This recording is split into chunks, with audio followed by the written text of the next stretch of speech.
Good evening. Tonight's transmission is, as you might suspect, a work of fiction. There are, to our knowledge, no war machines descending from the red plains of Mars, no heat rays carving through our cities, and no vast intelligence studying our world from afar. The voices you are about to hear have been generated by artificial intelligence. However, the story itself was written and directed by a human imagination. These broadcasts, though fabricated, echo the dread of a civilization unprepared for what might already be on its way. Any resemblance to actual events or persons, living or dead, is purely coincidental. Enjoy the show.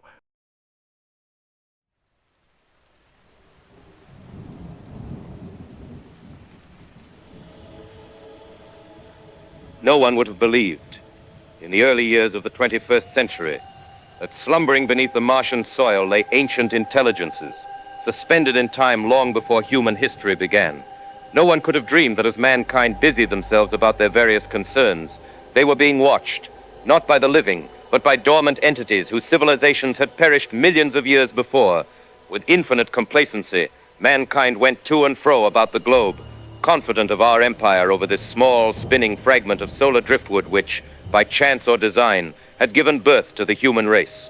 Yet beneath the red sands of Mars, sealed in chambers of forgotten technology, waited the remnants of a civilization that once ruled a living world, a world long since dead, its legacy preserved in stasis, neither alive nor truly gone, and slowly and surely they waited for the key that would release them from their tomb. In the 37th year of the new millennium, that key was turned. As humanity reached outward, stretching our grasp to the red planet, we unknowingly triggered the mechanism of our own reckoning. The coming of the Martian machines to Earth is a story that will echo through the corridors of human history. Yet few know the true account of what transpired when ancient forces awakened from their slumber. This is that chronicle, told through the voices of those who witnessed the invasion, the desperate struggle for survival, and the profound transformation of our world.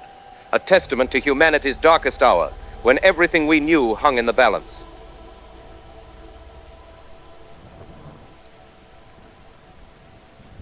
Good evening and welcome to this historic broadcast. Today, humanity takes its first steps on another world.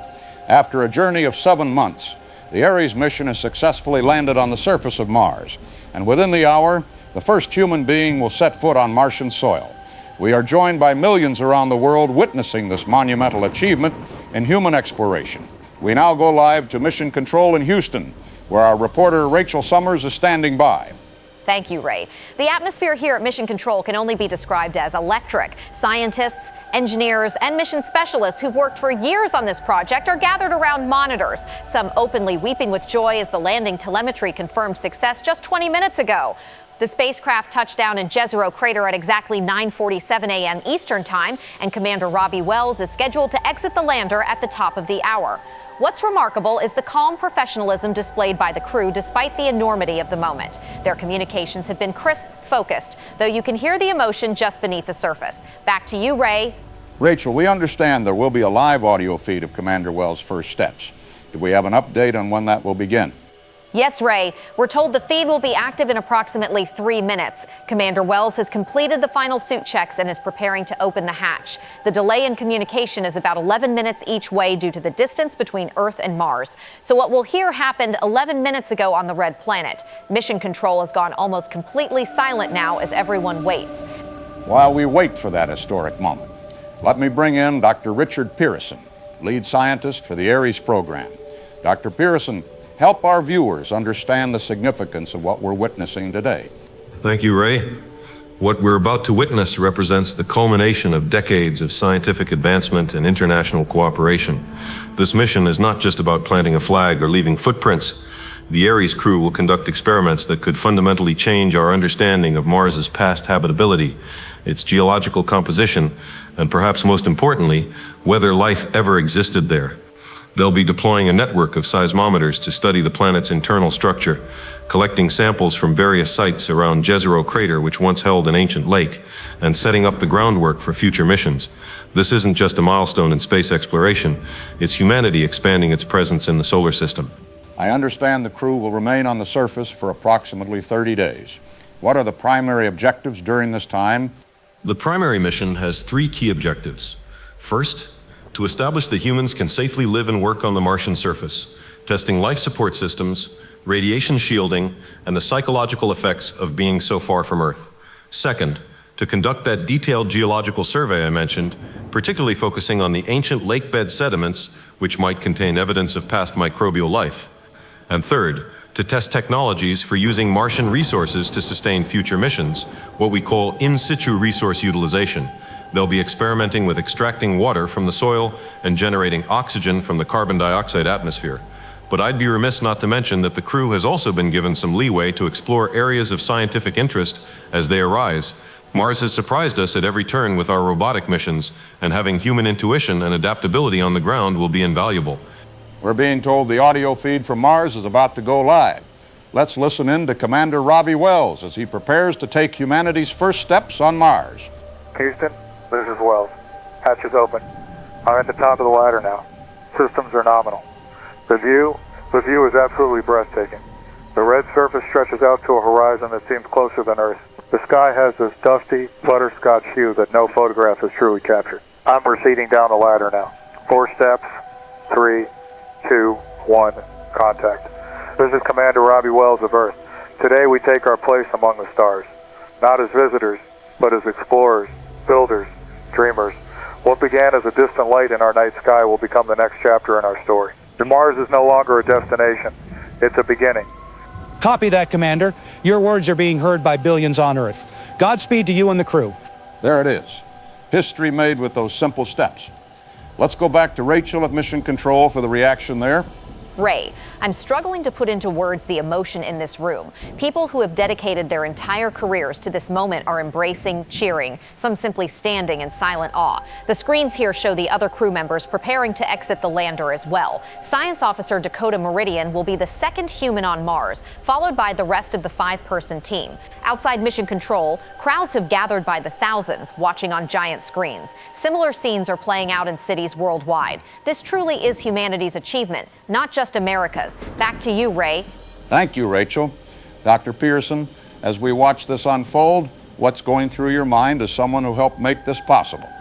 I'm thinking of all the people throughout history who looked up at that red dot in the sky and wondered, from ancient astronomers tracing its path through the stars, to Schiaparelli and his canals, to the first fuzzy images from Mariner 4. Each generation built upon the dreams of the last, and now we're there. But what truly moves me is thinking about what comes next. These first footprints are just the beginning. In my lifetime, we'll see research stations, perhaps small settlements. The children watching today might someday call Mars home. That's the true significance of this moment. It's not the culmination of a dream, but the foundation of new ones. We're now seeing images coming in from the Martian surface. The first photos taken by humans on another planet. The resolution and clarity are unlike anything we've seen from rovers or orbiters.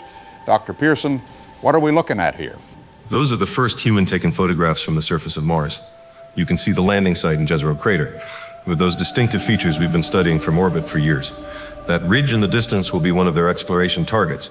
It's the ancient shoreline of a lake that existed billions of years ago when Mars had a thicker atmosphere and liquid water on its surface. The quality is remarkable, isn't it? No matter how sophisticated our robotic missions become, there's something fundamentally different about the human eye and hand framing these shots. These aren't just scientific documents. They're human perspectives on another world. Houston, the entire crew is now on the surface. We've completed our initial system checks and everything is functioning nominally. We're proceeding with deployment of the solar array and communications equipment.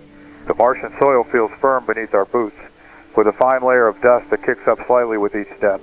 Temperature readings are consistent with predictions, minus 23 Celsius at our location. We've got a beautiful day on Mars for our arrival. And there we have it, the Ares crew fully deployed on the surface of Mars, beginning their month-long mission of exploration and discovery. In the coming days, we'll bring you continuous coverage as they set up their base camp, deploy scientific instruments, and begin their exploration of Jezero Crater. I want to thank Dr. Richard Pearson for joining us, and Rachel Summers at Mission Control. This has been a day long dreamed of, a triumph of human ingenuity and cooperation. As Commander Wells said moments ago, this is not an end, but a beginning. From all of us here, good night, and may we continue to reach for the stars together.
Good evening and welcome to our continuing coverage of the Ares mission to Mars.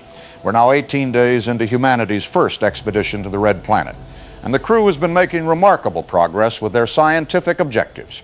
Today, however, brings potentially one of the most significant discoveries of the mission thus far. The exploration team has identified what mission specialists are calling an anomalous geological formation during their survey of the western edge of Jezero crater.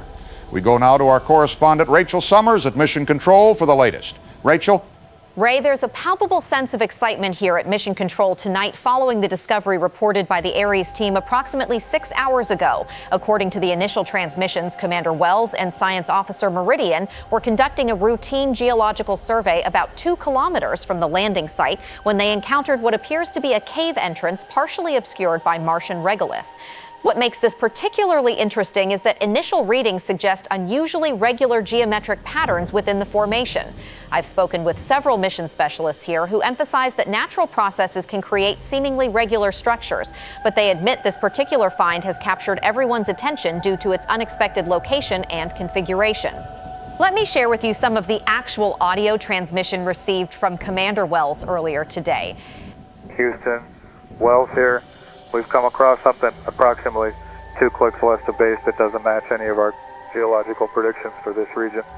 It appears to be a cave opening about 3 meters in height, partially obscured by dust accumulation. What's particularly interesting is the entrance configuration. It's displaying an almost perfect arch shape that's, well, it's raising some eyebrows out here. Dakota has taken preliminary readings that indicate the cave extends at least 30 meters into the rock face with a gradual downward slope. Most intriguing are the spectrometer readings showing traces of metallic compounds that don't match the surrounding mineral composition. We're establishing a perimeter and preparing for a closer inspection once we receive authorization. Sending visual data now. Mission Control has been analyzing that data throughout the day, and we understand that the team has been given preliminary approval to conduct a more detailed investigation tomorrow. Back to you, Ray. Thank you, Rachel. Joining us now to discuss this development is Dr. Richard Pearson, lead scientist for the Ares program. Dr. Pearson, what do you make of this discovery? Well, Ray, I want to begin by emphasizing that we should maintain scientific caution here. Mars has a way of creating natural formations that can appear artificial at first glance. Wind erosion, ancient water activity, and thermal expansion can all produce surprisingly geometric structures. That said, I've reviewed the preliminary data, and there are several aspects of this discovery that warrant our full attention. The regularity of the entrance arch, the consistent dimensions of the interior passageway, and particularly those metallic compound readings, are not what we would typically expect from natural Martian geology. The spectrometer detected traces of an aluminum-titanium alloy that doesn't match known Martian meteorite compositions. Now, this could be explained by some unique localized mineral formation we've never encountered before, or perhaps an unusual meteoritic deposit. But the combination of these elements with the geometric properties of the cave has certainly given us reason to investigate further. Dr. Pearson, let me ask the question I'm sure is on many viewers' minds right now. Could this potentially be evidence of some kind of artificial structure? I understand why that question arises, Ray, and it's natural to speculate, but as scientists, we have to follow the evidence methodically. What I can tell you is that if this were found on Earth, the combination of features would certainly suggest human activity. On Mars, we have no confirmed evidence of any past civilization or biological activity beyond microbial possibilities. So while I won't dismiss the question entirely, the far more likely explanation is that this is either a natural formation with unusual properties or possibly a meteorite impact site that created this distinctive structure. Tomorrow's closer inspection should provide us with much more definitive data. What specific tests will the team conduct tomorrow during their investigation? The exploration plan is quite comprehensive. They'll begin with high-resolution imaging of the entire formation, followed by ground-penetrating radar to map the interior dimensions without having to enter immediately. Multiple spectrometer readings will be taken from various points to identify any pattern in the distribution of those metallic compounds. If safety protocols are satisfied, the team will then place remote sensors inside the entrance to monitor for any atmospheric differences, temperature variations, or other environmental factors that might explain the formation. Only after all these preliminary steps would the team consider actual entry, and that would require additional authorization from Mission Control. We understand the science team was conducting surveys in a completely different area yesterday. What prompted them to change their exploration zone? That's correct. And it's one of the interesting aspects of this discovery. The team was scheduled to continue examining the ancient lakebed sediments to the east, but orbital imagery detected an unusual reflectivity pattern in this western region following a minor dust storm 2 days ago. It appears the storm may have cleared away surface material that was previously obscuring this feature. Commander Wells made the decision to divert a survey team to investigate, following our mission protocols for unexpected findings. It's precisely this kind of adaptability that human explorers bring to Mars exploration compared to our robotic missions. The timing seems almost serendipitous. Science often advances through such unexpected moments, Ray. Many of history's greatest discoveries came from scientists looking in places they hadn't planned to examine, or noticing anomalies that others had overlooked. That's why we build flexibility into our mission parameters. If the Martian environment presents us with something unusual, we want our team to have the authority to investigate. This is exactly how the scientific process should work. Let's listen to another segment of today's communication from the Mars team. This one from Science Officer Dakota Meridian, describing the initial sensor readings. Initial spectrometer analysis shows elevated levels of aluminum and titanium in a pattern consistent with an alloy rather than naturally occurring mineral deposits. The magnetometer is also detecting a faint but measurable field emanating from deeper within the structure. Temperature readings show the interior is a consistent minus 17 degrees Celsius regardless of the time of day, which is unusual given the typical thermal fluctuations we've observed in other surface features. The ground-penetrating radar indicates the passage extends at least 30 meters before opening into what appears to be a larger chamber. The dimensions are too regular to be easily explained by natural erosion processes. I recommend we establish a remote monitoring station tonight and prepare for a full survey team approach tomorrow. Dr. Pearson, that description of consistent temperature and magnetic readings, how unusual is that in a natural Martian formation? Quite unusual, Ray. Typically, even deep cave systems on Mars would show some temperature variation based on the extreme surface temperature swings between day and night. A constant temperature might indicate some sort of insulation or environmental isolation from the surface conditions. As for the magnetic readings, while Mars does not have a global magnetic field like Earth, it does have localized crustal magnetism. However, finding such readings specifically associated with this formation is certainly intriguing and warrants further investigation. Let's go back to Rachel at Mission Control. Rachel, how is NASA responding to these developments? Ray, NASA officials are being characteristically methodical in their approach. They've authorized an expanded investigation team for tomorrow, but emphasize safety protocols. The crew will maintain constant communication during any approach to the formation, and they've established clear withdrawal parameters if anything unusual is detected. Several additional instruments are being prepared for deployment, including more sensitive seismic monitoring equipment to determine if there's any subsurface activity that might explain the consistent temperature readings. What's particularly noteworthy is that they've also activated the International Scientific Advisory Panel, bringing in experts from various space agencies to help analyze the incoming data. This suggests they're taking the discovery quite seriously while maintaining appropriate scientific caution.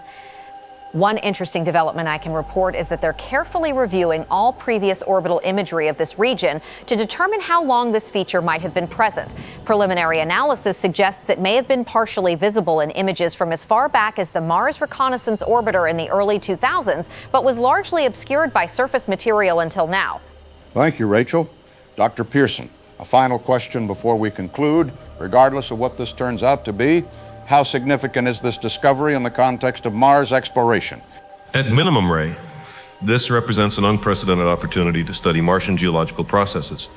If it's a natural formation, it could still provide valuable insights into Mars's past climate and environmental conditions. The preserved interior might contain evidence of ancient water activity or even biological markers protected from surface radiation. If it's something else entirely, well, that would obviously rewrite our understanding of Martian history. But as scientists, we follow the evidence wherever it leads us, step by careful step. Tomorrow should prove to be one of the most fascinating days in the history of Mars exploration. I can assure you that everyone involved in the mission is approaching this with both excitement and appropriate scientific rigor. Dr. Richard Pearson, thank you for joining us. We'll continue to bring updates on this developing story throughout the evening, and we'll have live coverage of tomorrow's investigation beginning at 0800 hours Eastern Time. For now, from all of us here, good night.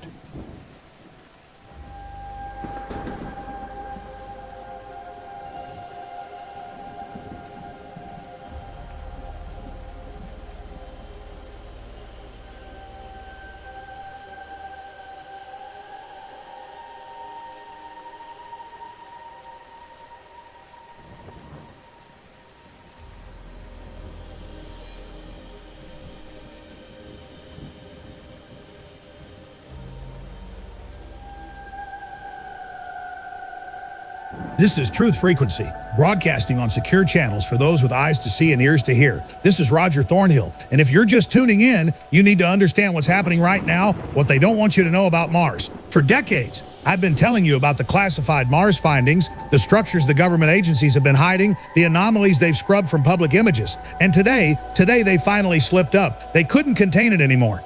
This cave they're reporting, this unusual geological formation, let me tell you what it really is. It's an entrance they've known about for years. Why do you think they chose that landing site? All those thousands of possible landing zones on Mars, and they just happened to touch down a convenient driving distance from this discovery? There are no coincidences at this level. People, I have sources inside NASA, inside ESA, inside the Pentagon. They've been analyzing orbital imagery of these structures since the Viking missions in the 1970s. Every rover, every orbiter they've sent has been documenting these sites while feeding the public sanitized images and convenient explanations about shadows and optical illusions. The metallic compounds they're detecting? Ask yourself why an aluminum titanium alloy would be naturally occurring in a cave formation. It wouldn't. It can't be. Those are construction materials, and that magnetic field, that's residual energy from whatever powers the facility. They want you to believe this is all just a scientific curiosity, that they're being cautious and methodical. But tomorrow, when they enter that structure, they're not going in blind. They know exactly what they're looking for because they've been planning this moment for decades. This isn't first contact, it's confirmation contact.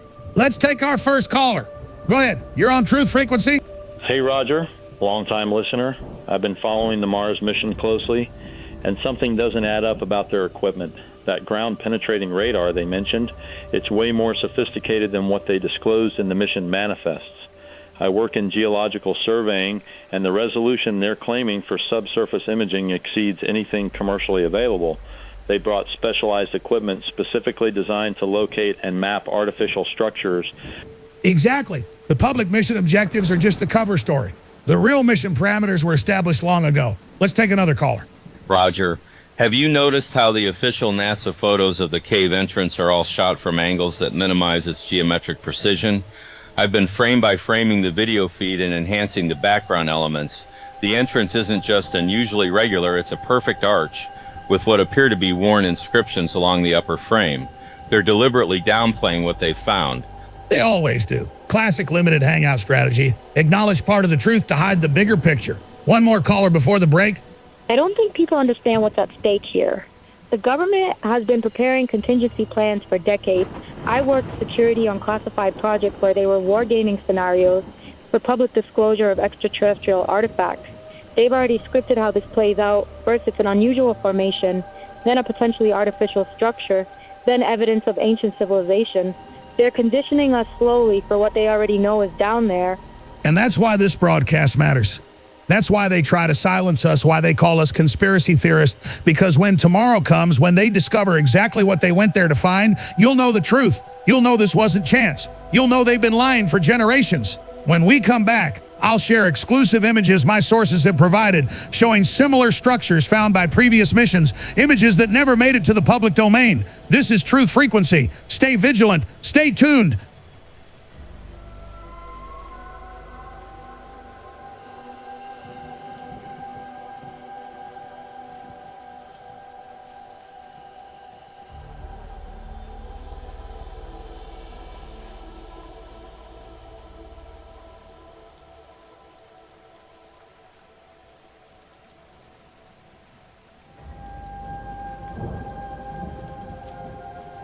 We interrupt our regular programming to bring you this breaking news.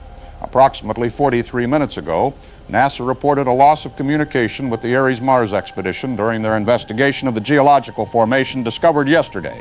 We're now going directly to Mission Control in Houston, where our correspondent Rachel Summers has been monitoring the situation. Rachel, what can you tell us? Ray, the situation here has evolved rapidly over the last hour. At approximately 14:22 Eastern Time, during the Ares team's scheduled exploration of the cave formation, all communication with the surface crew was suddenly lost. I'm currently observing mission control personnel working intensely to reestablish contact. What we know is that Commander Wells and Science Officer Meridian had just begun their entry into the cave structure when their transmissions abruptly ceased. 3 other crew members who were monitoring from the perimeter also went offline simultaneously. According to NASA officials, there was no indication of any problem or distress call prior to the blackout. The mood here has shifted dramatically from the excitement of yesterday to obvious concern, though officials are emphasizing that communication disruptions were identified as a potential risk during cave exploration due to the natural interference from the surrounding rock formations. Multiple backup systems are being activated in an attempt to reestablish contact. Rachel, is there any precedent for this kind of communication loss during the mission so far? No, Ray. Throughout the 18 days of the mission, communications have been remarkably stable. There have been occasional brief delays due to solar activity, but nothing approaching a complete blackout like this. What's particularly concerning is that this affected not only the primary communication systems, but also all backup channels simultaneously. I'm being told that NASA has begun implementing emergency communication protocols, including attempts to relay signals through the Mars orbiter and deploying additional communication equipment from the base camp. We're joined now by Dr. Richard Pearson, lead scientist for the Ares program. Dr. Pearson, how serious is this situation? While we don't want to speculate too broadly, Ray, I want to be transparent that this is an unexpected and concerning development. The expedition team follows rigorous communication protocols specifically designed to maintain contact even in challenging exploration environments. Each team member carries redundant communication systems, and they're trained to implement emergency procedures if primary systems fail. The simultaneous failure across all channels is unusual. That said, there are several natural explanations we're investigating, including the possibility of electromagnetic interference from mineral deposits within the cave system, or structural features that might be blocking signals more effectively than anticipated. What contingency plans are in place for this type of situation?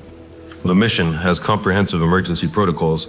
If unable to reestablish communication within 1 hour, the remaining crew at the base camp will initiate a search and rescue operation using the rover vehicles.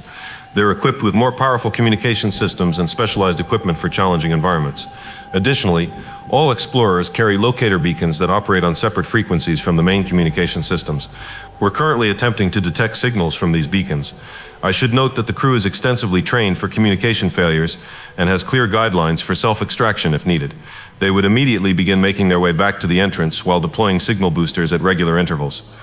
We're getting reports of some unusual telemetry from the Mars base just before communications were lost. Can you elaborate on that? Yes, the data team is currently analyzing those readings in the moments before communication was lost. Several instruments at the base camp registered what appears to be a significant energy spike emanating from the direction of the cave system. Our seismometers detected vibrations consistent with subsurface movement or activation of some kind. Most notably, there was a brief but powerful electromagnetic pulse that may have affected our communication systems. We're working to understand the source of this energy signature. It could be related to geothermal activity or other natural Martian phenomena we haven't previously encountered. Until we restore communication with the team, it would be premature to draw conclusions. We're receiving word that there's been a development. Let's go back to Rachel at Mission Control. Rachel, what are you hearing? Ray, I can confirm that partial communications have just been restored with the Mars base, though not yet with the exploration team itself. The mission control room erupted in cautious applause when the first signals came through about 2 minutes ago. We're now receiving fragmented transmissions from the backup crew at base camp. According to initial reports, they observed a significant light phenomenon in the direction of the cave just before losing contact with the exploration team.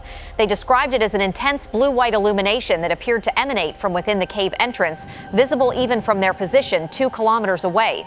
Following this event, they registered multiple equipment failures at the base, which they're now working to restore.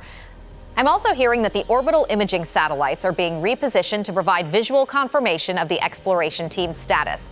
However, those images will take some time to capture and transmit back to Earth. This is certainly a developing situation. Dr. Pearson, what might explain this light phenomenon the backup crew reported?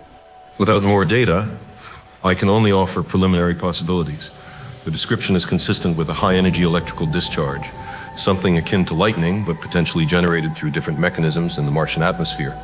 We know that Martian dust storms can generate significant static electricity, although there was no storm activity reported in that region today. Another possibility is that the team's equipment interacted with something in the cave environment, perhaps a reaction between their tools and previously unknown mineral compounds. The electromagnetic pulse we detected could be related to this energy release. Until we reestablish direct communication with the exploration team or receive visual confirmation of their status, we're working with limited information. We're now getting reports of additional unusual readings from Mars. Rachel, can you update us? Yes, Ray. The situation continues to evolve rapidly. Mission Control has just confirmed that orbital instruments are detecting what they describe as an anomalous transmission originating from the cave site. This isn't communication from our team, but rather some type of signal or energy pattern emanating from the location itself. Scientists here are working to analyze its characteristics. The preliminary assessment is that it contains coherent patterns inconsistent with natural phenomena. More concerning is that the signal appears to be directional, with Earth as its apparent destination. NASA is coordinating with international space agencies and observatories to monitor this transmission and determine its nature. Dr. Pearson, the implication here seems extraordinary. Are we talking about some kind of artificial signal? I need to be extremely careful in how I characterize this, Ray. What we're detecting has structure and coherence that typically indicates an engineered rather than natural source. However, I must emphasize that we have no confirmation of who or what might be generating this signal. There are still scenarios involving previously unknown natural processes that could potentially explain it. What I can confirm is that the pattern doesn't match any communication protocols used by our mission equipment. It's also significantly more powerful than anything our systems are capable of generating. We're committing all available resources to understanding this transmission while continuing efforts to reestablish contact with our exploration team.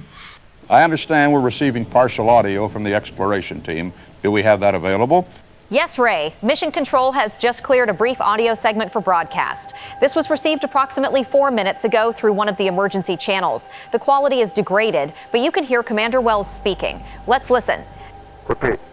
This is Wells. We've encountered activation of unknown structure extends far beyond initial readings. The code beliefs and atomic elements are part of the larger attempting to disengage, but systems are massive power signature, unlike anything we've transmitted to Earth. That's all we have at this time, Ray. Technical teams are working to clean up the audio and recover more of the transmission. What's clear is that the team is alive and attempting to communicate, though the situation appears to involve some type of activation or power source within the cave structure. Dr. Pearson, Commander Wells mentioned something transmitting to Earth. Is this related to the signal we discussed earlier? It appears so. The timing corresponds with our detection of the anomalous transmission. What's significant in his message is the confirmation that whatever they've encountered extends far beyond what our initial readings suggested. The reference to a massive power signature is particularly notable. We're dealing with something far more complex than a simple cave formation. The team seems to have inadvertently triggered or activated something within the structure. The most important thing right now is reestablishing stable communications so we can better understand what they're facing and provide necessary guidance. Given what we're hearing, is there concern for the safety of the exploration team? Yes, Ray, there is genuine concern. The mission parameters never anticipated anything like this. Our team is exceptionally well trained, but they're encountering a completely unexpected situation. The positive news is that they're alive and apparently able to assess their circumstances, as evidenced by Commander Wells' transmission. We're mobilizing every resource to support them, including preparing the backup team for a potential rescue operation if needed. Ray, I have a significant update. We're now receiving more consistent communication from the base camp, and they report visual contact with 3 members of the exploration team returning from the cave site. Initial reports indicate they appear to be unharmed, though they're moving with urgency. Commander Wells and Science Officer Meridian are not among those observed returning, suggesting they may still be inside the structure. The base camp is preparing medical support and debriefing protocols for the returning team members. That's somewhat encouraging news. We'll continue to monitor this developing situation. For those just joining us, we're covering the breaking news regarding a communication crisis with the Ares Mars expedition. After discovering an unusual cave formation yesterday, the exploration team lost contact during their investigation today. Partial communications have been restored, revealing that the team appears to have encountered something unexpected within the cave that is activated and is now transmitting a powerful signal toward Earth. We're also getting reports that an emergency session of the International Space Council has been called with representatives from NASA, ESA, Roscosmos, and other space agencies converging to assess the situation. We'll bring you updates as this story continues to develop. I'm Ray Ferrier, and we'll be staying with this story throughout the evening.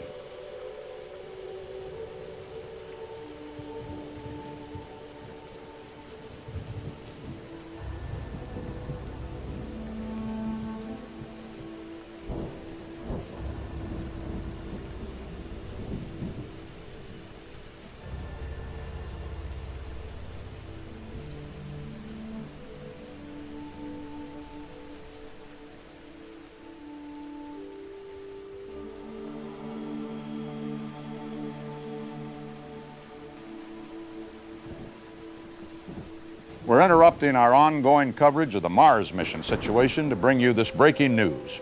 The White House has announced that the President will address the nation regarding the developing situation on Mars in approximately 2 minutes. This comes after an emergency meeting of the National Security Council in consultation with International Space Agency leaders. We're now switching to the White House briefing room for this address. Ladies and gentlemen, the President of the United States. My fellow Americans and everyone watching around the world, even the aliens who might be tuning in, because apparently we're doing that now. Big night tonight, very big. Mars, you know it, you love it. Turns out it's not just red dust and bad real estate. We've made a discovery up there that's so incredible, even Hollywood would have said, come on, that's too much. But it's real, folks, very real. And by the way, our astronauts, safe, totally safe. The best astronauts. You wouldn't believe how brave they are. If this were a movie, they'd already be on the poster. So here's what happened. The Ares mission team, great name by the way, very strong name. They went poking around on Mars, found something that doesn't exactly look like a rock, looks more like something out of Halo or maybe Independence Day. They push a few buttons, because of course they do, and suddenly this thing lights up like Times Square on New Year's Eve and starts sending a signal to Earth. Now people are saying, sir, is this safe? Are we under attack? Relax, it's just a signal. No laser beams, no mind control, no Fortnite alien invasion yet. But we're watching it closely, very closely. I've already taken tremendous action, the best action. We've got scientists, top people, real smart, NASA, defense, even the guys who track asteroids and UFOs. They're all in on this. We're forming a task force, global cooperation, very international, very classy. I even spoke to other world leaders, and they all said the same thing. Please don't let it be like the movie The Thing. We're going to handle this beautifully. And I told them this belongs to everyone, humanity, not just one country, unless it turns out to be profitable, in which case we'll talk. People keep asking, do we know what it is? Not yet. Could be ancient aliens, could be space Wi-Fi, could be a really expensive Bluetooth speaker. We're figuring it out. What we do know is that it's old, really old. And it's still running. You've got to respect that kind of battery life. Millions of years, still going strong like Pac-Man, but terrifying. Some say it's an extinct civilization. Some say it's a warning. Personally, I think it's a cosmic hello from the universe. Now look, people are nervous. I get it. We've seen the movies. You send a probe, it sends back trouble, you open the mysterious door, and out comes something with too many arms. But this is an alien. This isn't doom. This is real science, real exploration.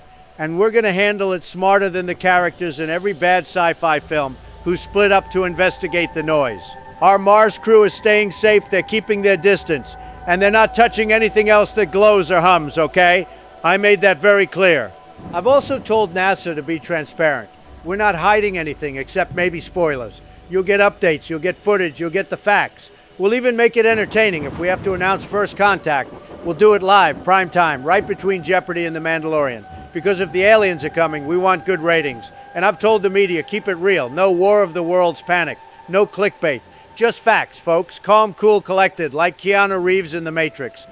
Humanity's been here before. Not Mars exactly, but you know the big moments. The moon landing, the first Star Wars, the release of E.T. Each time we learn something, we're small, the universe is big, and we look great on camera. This might be one of those moments, maybe the biggest one ever. It's not about fear, it's about discovery. It's about curiosity, and it's about not pressing any more alien buttons until we read the manual. So to all Americans and our friends around the world, stay calm, stay curious, and remember, we're the species that made pizza, PlayStation, and the Marvel Cinematic Universe. I think we can handle Mars. Thank you, God bless America, and may God bless whatever's sending us that signal. We've been listening to President Phillips addressing the nation and the world regarding the extraordinary discovery on Mars, and what can only be described as a historic statement. The President has effectively confirmed that our Mars expedition has discovered what appears to be an artificial structure of non-human origin, potentially the first confirmed evidence of extraterrestrial intelligence or technology in human history. The President emphasized that all Mars crew members are safe and that there is no immediate threat to Earth from the signal being transmitted from this structure. We're now returning to our ongoing coverage of this developing story, including analysis of the President's remarks. and the latest updates from NASA's Mission Control. We'll be joined shortly by a panel of experts to help us understand the profound implications of today's announcements.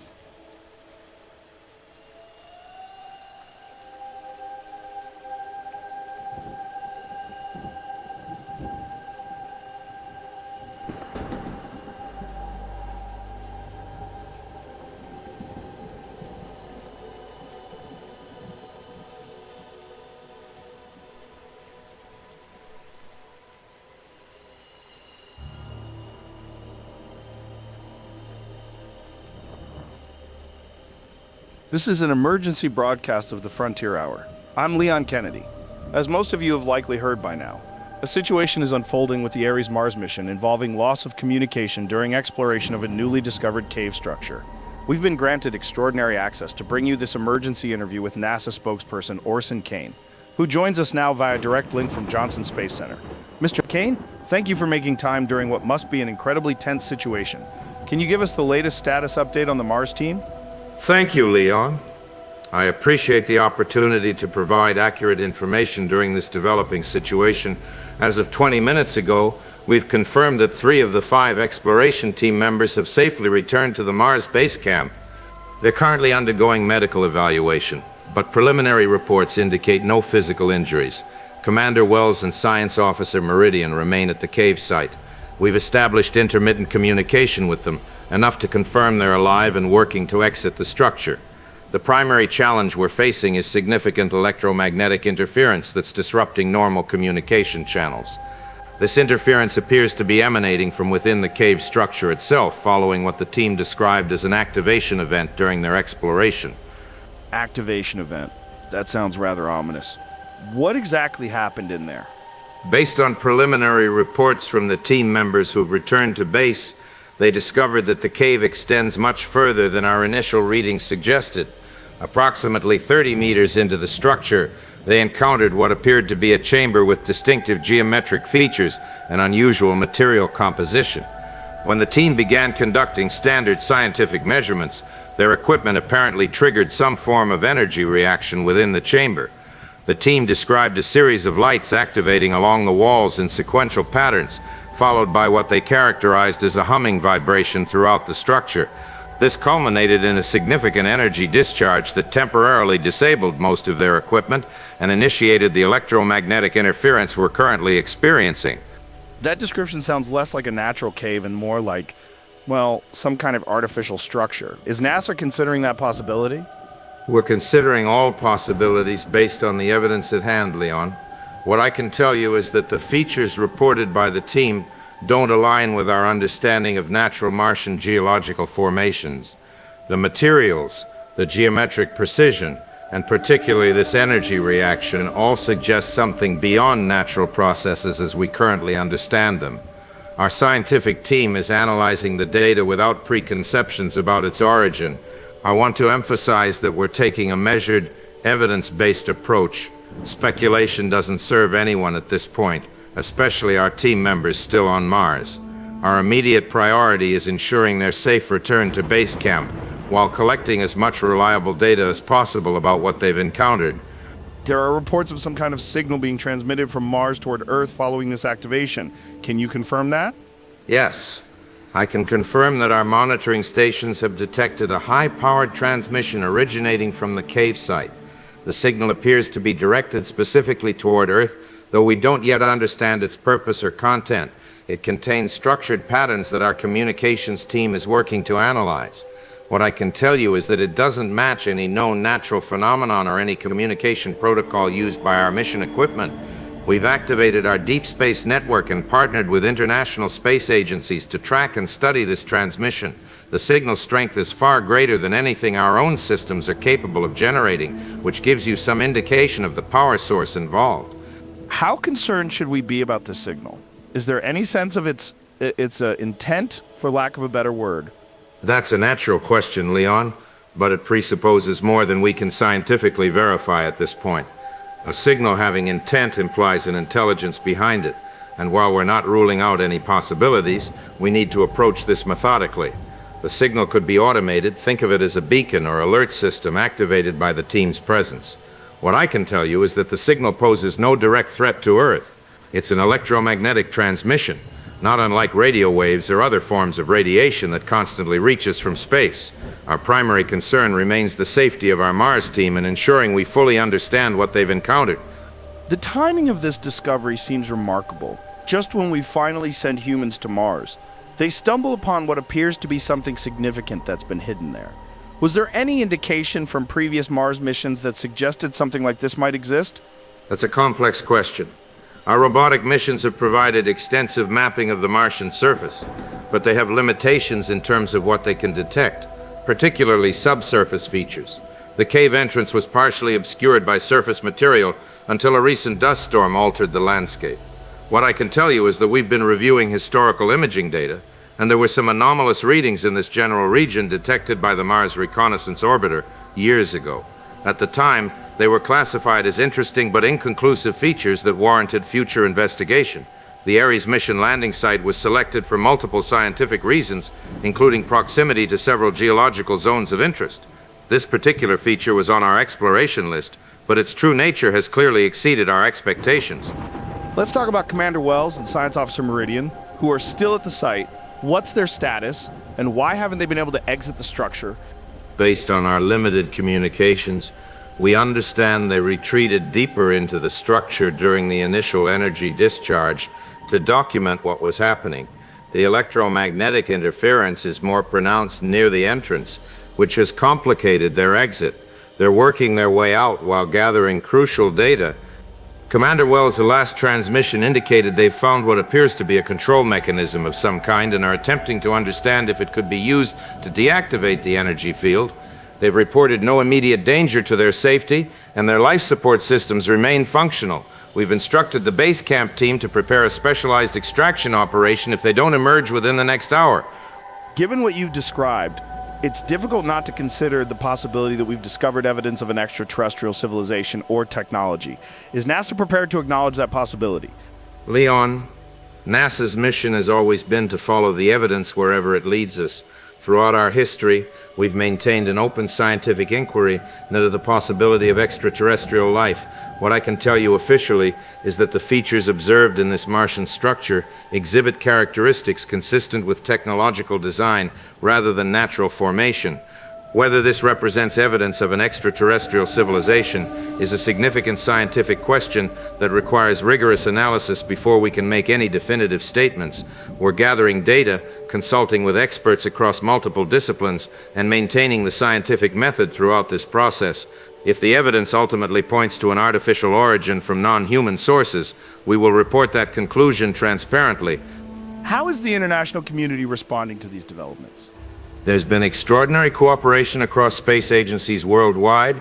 Within hours of detecting the anomalous signal, we established a joint monitoring network with ESA, Roscosmos, CNSA, and other partners. An emergency session of the International Space Council is currently underway to coordinate our global response and analysis.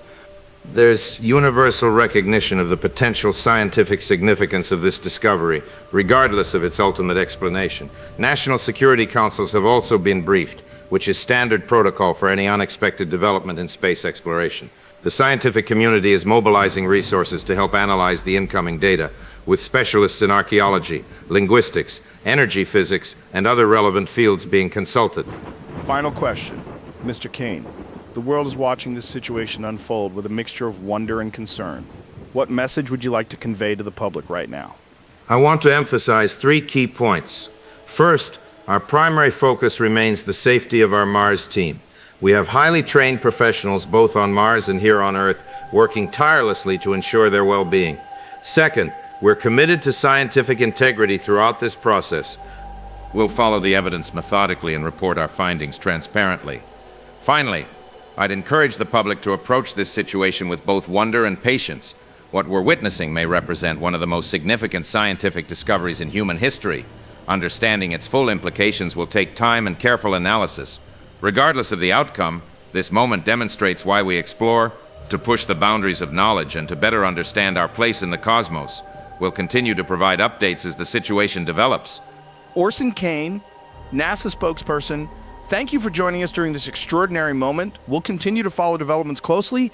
This has been an emergency broadcast of the Frontier Hour. I'm Leon Kennedy. Stay tuned for further updates as we learn more about the unfolding situation on Mars.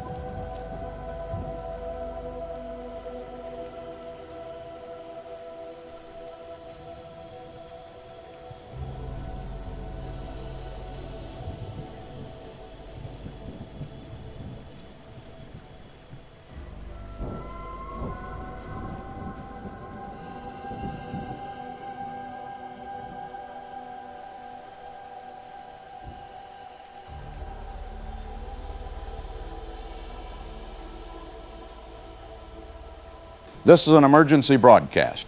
We interrupt all programming to bring you this critical alert. Multiple objects of unknown origin have entered Earth's atmosphere within the last hour. These objects appear to have originated from Mars and are descending toward various locations across the globe. Air defense systems worldwide have been activated, and civilian authorities are urging people to remain indoors while the situation develops. We go now to Rachel Summers, who is near one of the projected landing sites. Rachel, what are you seeing? Ray, I'm approximately 2 miles from what authorities believe will be the landing zone for one of these objects. Military personnel have established a perimeter, but from my vantage point, I can see the object descending through the cloud cover now. It's massive, Ray, far larger than initial reports suggested. The military has evacuated civilians from a 5-mile radius, but traffic is gridlocked on all major routes away from the area. I'm seeing military aircraft circling the descent path, but they're maintaining distance rather than engaging. The object is slowing its descent now, almost as if it's navigating rather than simply falling. It's unlike anything I've ever seen, cylindrical in shape with what appear to be articulated segments. The surface has a metallic sheen that's reflecting the sunlight. I'm being told similar objects are descending in at least 12 other locations globally, including near major population centers. Rachel, have authorities given any indication of what these objects might be or their potential intentions? Official statements have been limited, Ray. The Pentagon released a brief statement confirming they are tracking multiple objects of apparent extraterrestrial origin that emerged from Mars orbit approximately 4 hours ago. They've emphasized there has been no hostile action yet, but all armed forces are on highest alert. What's particularly concerning is the apparent coordination of these landings. They're all occurring in precise formation, suggesting some kind of strategic deployment rather than random dispersion. One moment, Ray. I'm seeing something happening now. The object has come to a complete stop about 300 feet above ground level. It's beginning to transform somehow. Can you describe what you're seeing, Rachel? The lower portion of the cylinder is extending, unfolding into what look like articulated limbs. 3 massive leg-like structures are deploying from the base. The main body is rotating, and I can now see what appears to be some kind of, I don't know how else to describe it except as a head or sensory apparatus at the top. It's rising up now on those 3 legs, towering at least 100 feet high.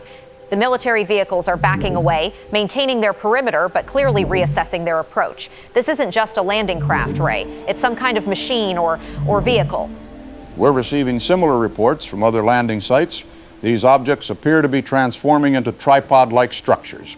We're going to bring in Dr. Richard Pearson, lead scientist for the Ares program. Dr. Pearson, what are we witnessing? Based on preliminary observations, these appear to be sophisticated machines of unknown design and purpose. The transformation capabilities suggest highly advanced technology far beyond our current understanding. We can confirm they originated from Mars, but whether they were built there or simply launched from there remains unclear. The signal detected after the incident at the Martian excavation site appears to have been some kind of activation or deployment command.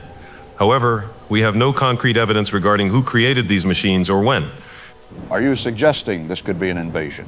It would be premature to draw definitive conclusions about their intentions, but the coordinated deployment pattern is consistent with military strategy. The fact that they're deploying near population centers is certainly concerning. What we can say with certainty is that these machines exhibit autonomous behavior and sophisticated transformation capabilities. The crew on Mars discovered what appeared to be artificial structures before losing contact, but we had insufficient time to analyze them properly before evacuation.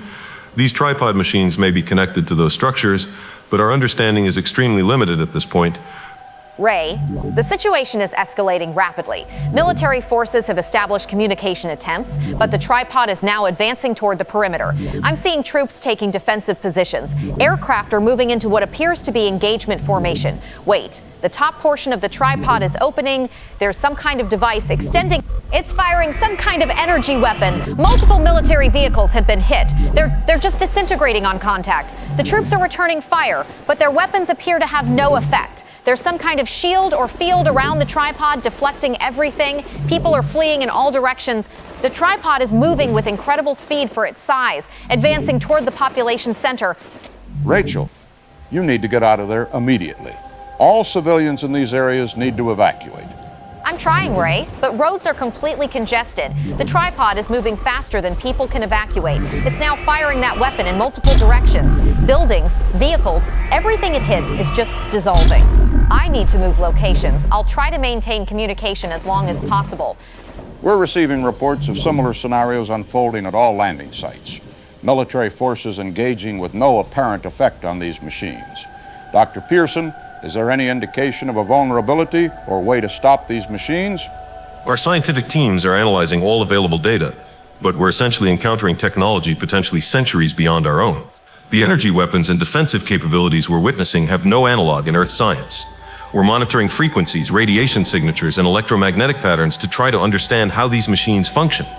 What's particularly concerning is that preliminary observations suggest these may only be initial deployment units. Their behavior appears to be coordinated, securing territory before some next phase. Without understanding who built them or why, we're at a significant strategic disadvantage. We're getting reports that major cities are beginning emergency evacuations, the president is being moved to a secure location, and similar protocols are being implemented for leadership around the world. The United Nations Security Council has convened an emergency session. We're also receiving word that NASA is attempting to reestablish contact with the Ares crew in transit back to Earth, hoping they might have additional information that could help. Communication systems are being disrupted in regions where these machines are operating. We're losing contact with several of our affiliate stations. We urge everyone in affected areas to follow emergency broadcast instructions and evacuation orders. For those in unaffected areas, prepare for possible evacuation and gather essential supplies. Ray, I've relocated to higher ground and at a safe distance from the tripod. I can see the tripod continuing its advance toward the city. There are now 3 additional military aircraft, what appear to be attack helicopters, approaching from the west. They're firing missiles at the tripod, direct hits, but no effect. The shields are absorbing or deflecting everything. The tripod is turned toward them now. It's firing 2 of the helicopters, just disintegrated midair. The 3rd is retreating. The tripod has resumed its advance toward the population center. It's moving fast, easily overtaking the congested evacuation routes. I'm also seeing smaller objects being deployed from the main tripod, some kind of secondary units dropping to ground level. They're about the size of automobiles, moving on similar tripod legs, but much faster, spreading out in different directions. They appear to be conducting sweeps of buildings and vehicles that the main tripod passes. This is a military operation, Ray. These aren't just machines, they're executing complex tactical maneuvers. Dr. Pearson, what do these smaller units suggest about their overall strategy? The deployment of smaller units suggests a hierarchical command structure, possibly a central intelligence controlling subsidiary units. The systematic sweep pattern indicates they're not just destroying indiscriminately, but conducting thorough clearing operations. What we're witnessing appears to be a textbook military invasion strategy. Deploy overwhelming force, neutralize defensive capabilities, secure strategic positions, and establish forward operating bases. The level of coordination and tactical sophistication suggests these are not simply automated weapons, but possess advanced artificial intelligence or possibly some form of remote control. We're receiving reports that some of the tripods have begun constructing structures in their landing zones after clearing resistance. Can you provide insight into what these might be? Without direct observation, I can only speculate based on the patterns we're seeing. These structures could be forward command posts, processing centers for resources, or potentially staging areas for additional deployments. The speed with which they're being constructed suggests advanced manufacturing capabilities, possibly molecular restructuring technology that can rapidly convert available materials. This would be consistent with the disintegration effect of their weapons, which may be breaking matter down to its component elements for later reconfiguration. If that's the case, we may be witnessing not just an attack, but the beginning stages of a terraforming operation. Ray, something new is happening. The tripod has stopped its advance about half a mile from my position. It's deploying some kind of device from its central section. It looks like an array of poles or antennas extending upward. They're glowing with the same blue-white energy as the weapon system. There's a pulse of energy emanating from it now, not a weapon, but some kind of field or signal. It's spreading outward in a dome shape, covering several square miles. I can see it passing over the landscape like a wave. As it passes over electronic devices, vehicles, cell towers, anything powered, they're shutting down. It appears to be some kind of electromagnetic pulse specifically targeting our technology. My satellite uplink is failing. I'm switching to emergency broadcast frequency, but I don't know how long this will remain operational. The tripod is resuming its advance. More of the smaller units are deploying. They're moving with incredible speed through the affected area, entering buildings, pursuing people who couldn't evacuate. I can't continue observing this. I need to relocate again. Ray, if you can still hear me, I'll try to maintain contact, but the situation here is deteriorating rapidly. We appear to have lost contact with Rachel. We'll continue attempting to reestablish communication. Similar reports are coming in from all landing sites, energy weapons, electromagnetic disruption, and complete ineffectiveness of military response. We're also receiving confirmation that additional objects have been detected leaving Mars orbit, apparently on trajectory for Earth. This appears to be only the first wave of a larger deployment. Emergency protocols are being activated nationwide. All citizens are advised to follow evacuation orders from local authorities. If evacuation is not possible, seek shelter in basement levels or subway systems, away from windows and ideally in structures with thick concrete walls. Gather water, non-perishable food, medications, and battery-powered communication devices. We will remain on air as long as possible to provide updates. May God help us all.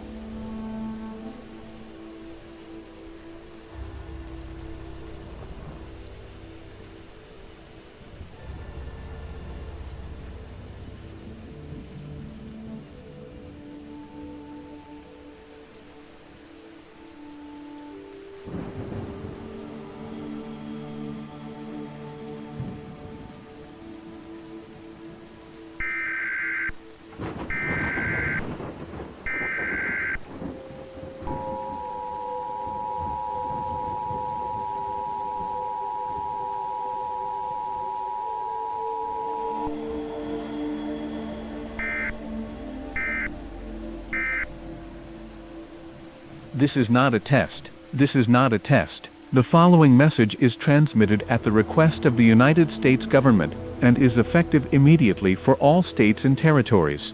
Multiple unknown objects of extraterrestrial origin have landed in major population centers across the United States and globally. These objects have deployed hostile mechanized units that are currently engaging civilian and military targets with overwhelming force. All citizens are ordered to evacuate major urban areas immediately. Proceed to designated evacuation routes as directed by local authorities. If evacuation is not possible, seek shelter below ground level in reinforced structures. Avoid all contact with extraterrestrial units. Martial law has been declared. The President has been moved to a secure location. Chain of command remains intact. All military personnel are ordered to report to nearest operational command center. Stay tuned to emergency broadcast frequencies for further instructions. This concludes this emergency alert system message.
Brothers and sisters, We gather in this hour of darkness, not by coincidence, but by divine purpose. What we witnessed today was foretold in Scripture, though we in our human arrogance failed to comprehend the true meaning of the prophecies.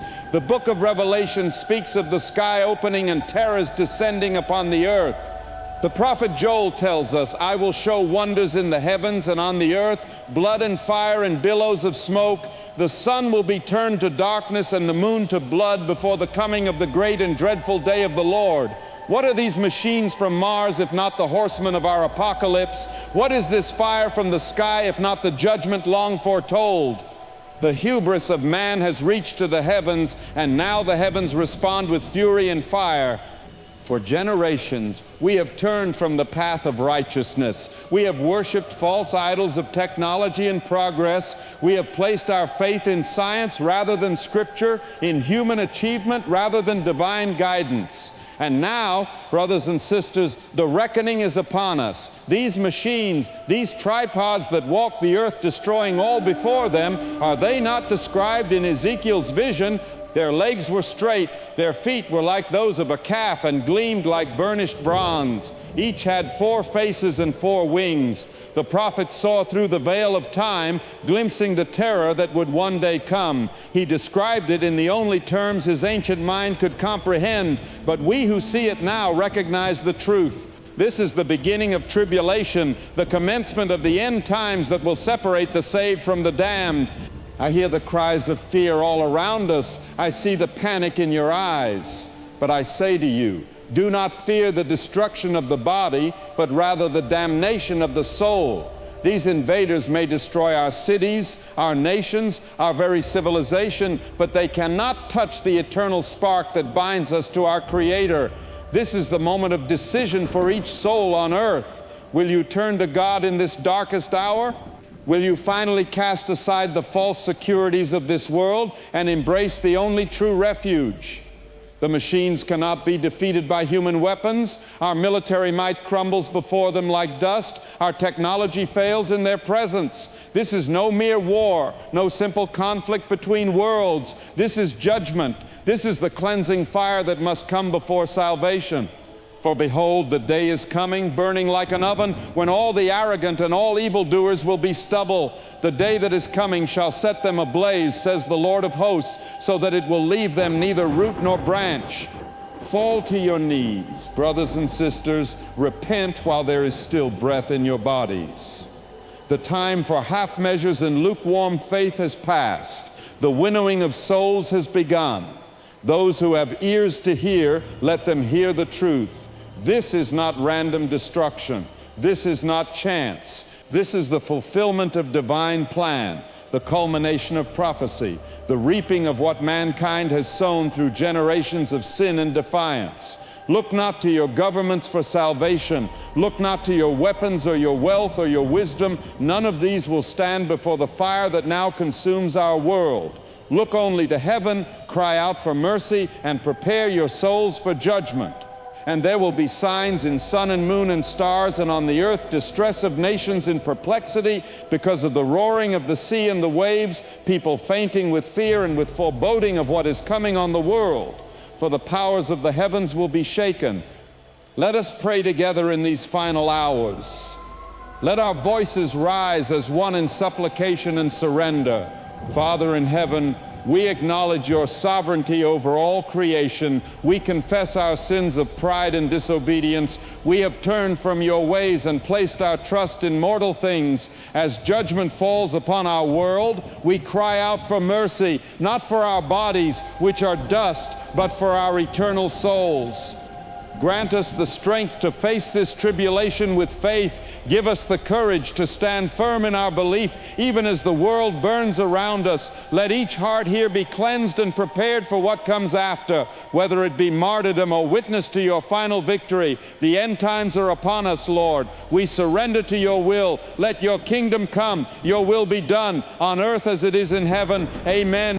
Brothers and sisters, as we depart this sanctuary to face whatever awaits us, remember that though we walk through the valley of the shadow of death, we shall fear no evil.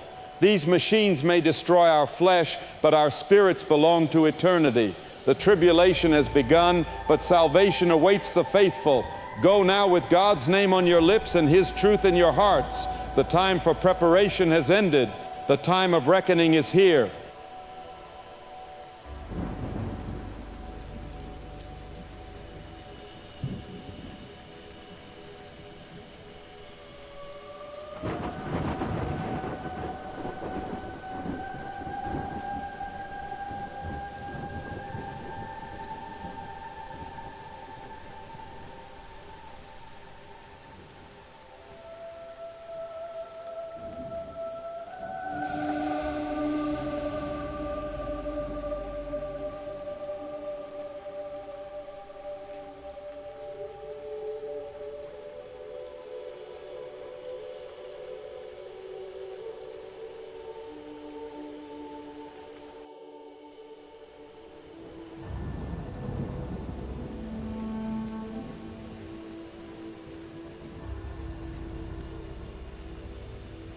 This is Commander Wells transmitting from Mars Base Ares.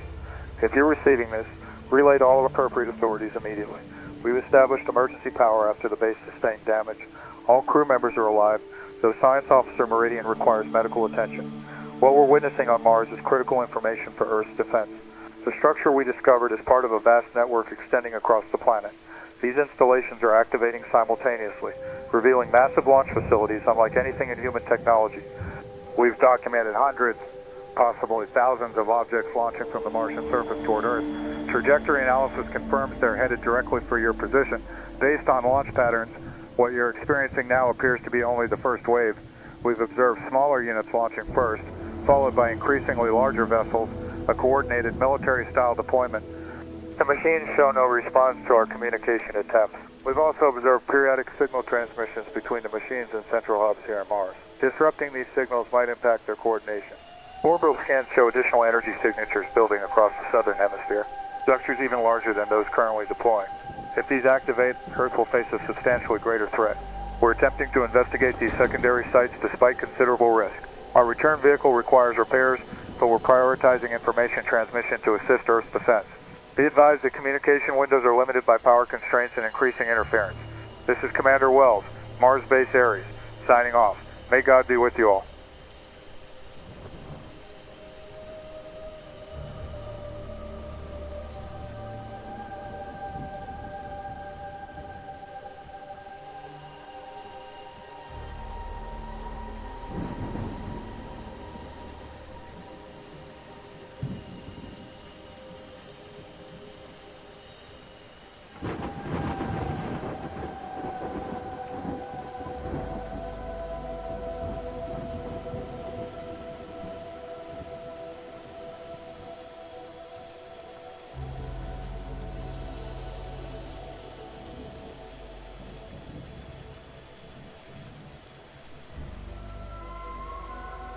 This is Ray Ferrier broadcasting on emergency frequency 121.5. If you're receiving this transmission, please relay on any operational channels available to you. It's day 12 since the arrival of the Martian machines. Our studio facility was abandoned 4 days ago as tripods advanced into the metropolitan area. I'm now transmitting from a makeshift station in a government fallback position approximately 30 miles from the city.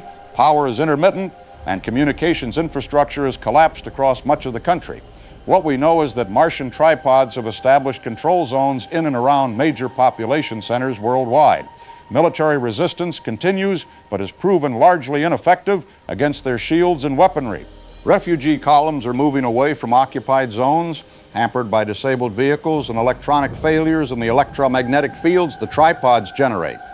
If you're in these areas, authorities advise moving on foot, traveling at night when the tripods appear less active, and avoiding main roads where their patrols are concentrated. Gather water, non-perishable food, and avoid using electronic devices which may attract their attention.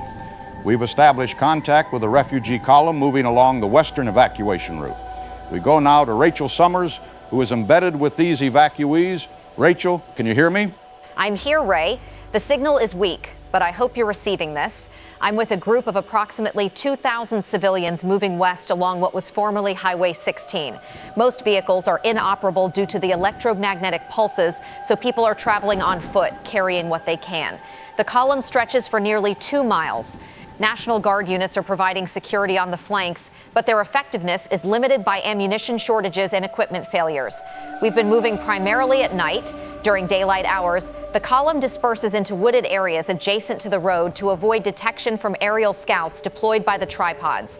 The smaller tripod units, what military personnel are calling spiders, have been conducting sweeps of buildings and vehicles, but they seem to prioritize urban areas over these rural routes.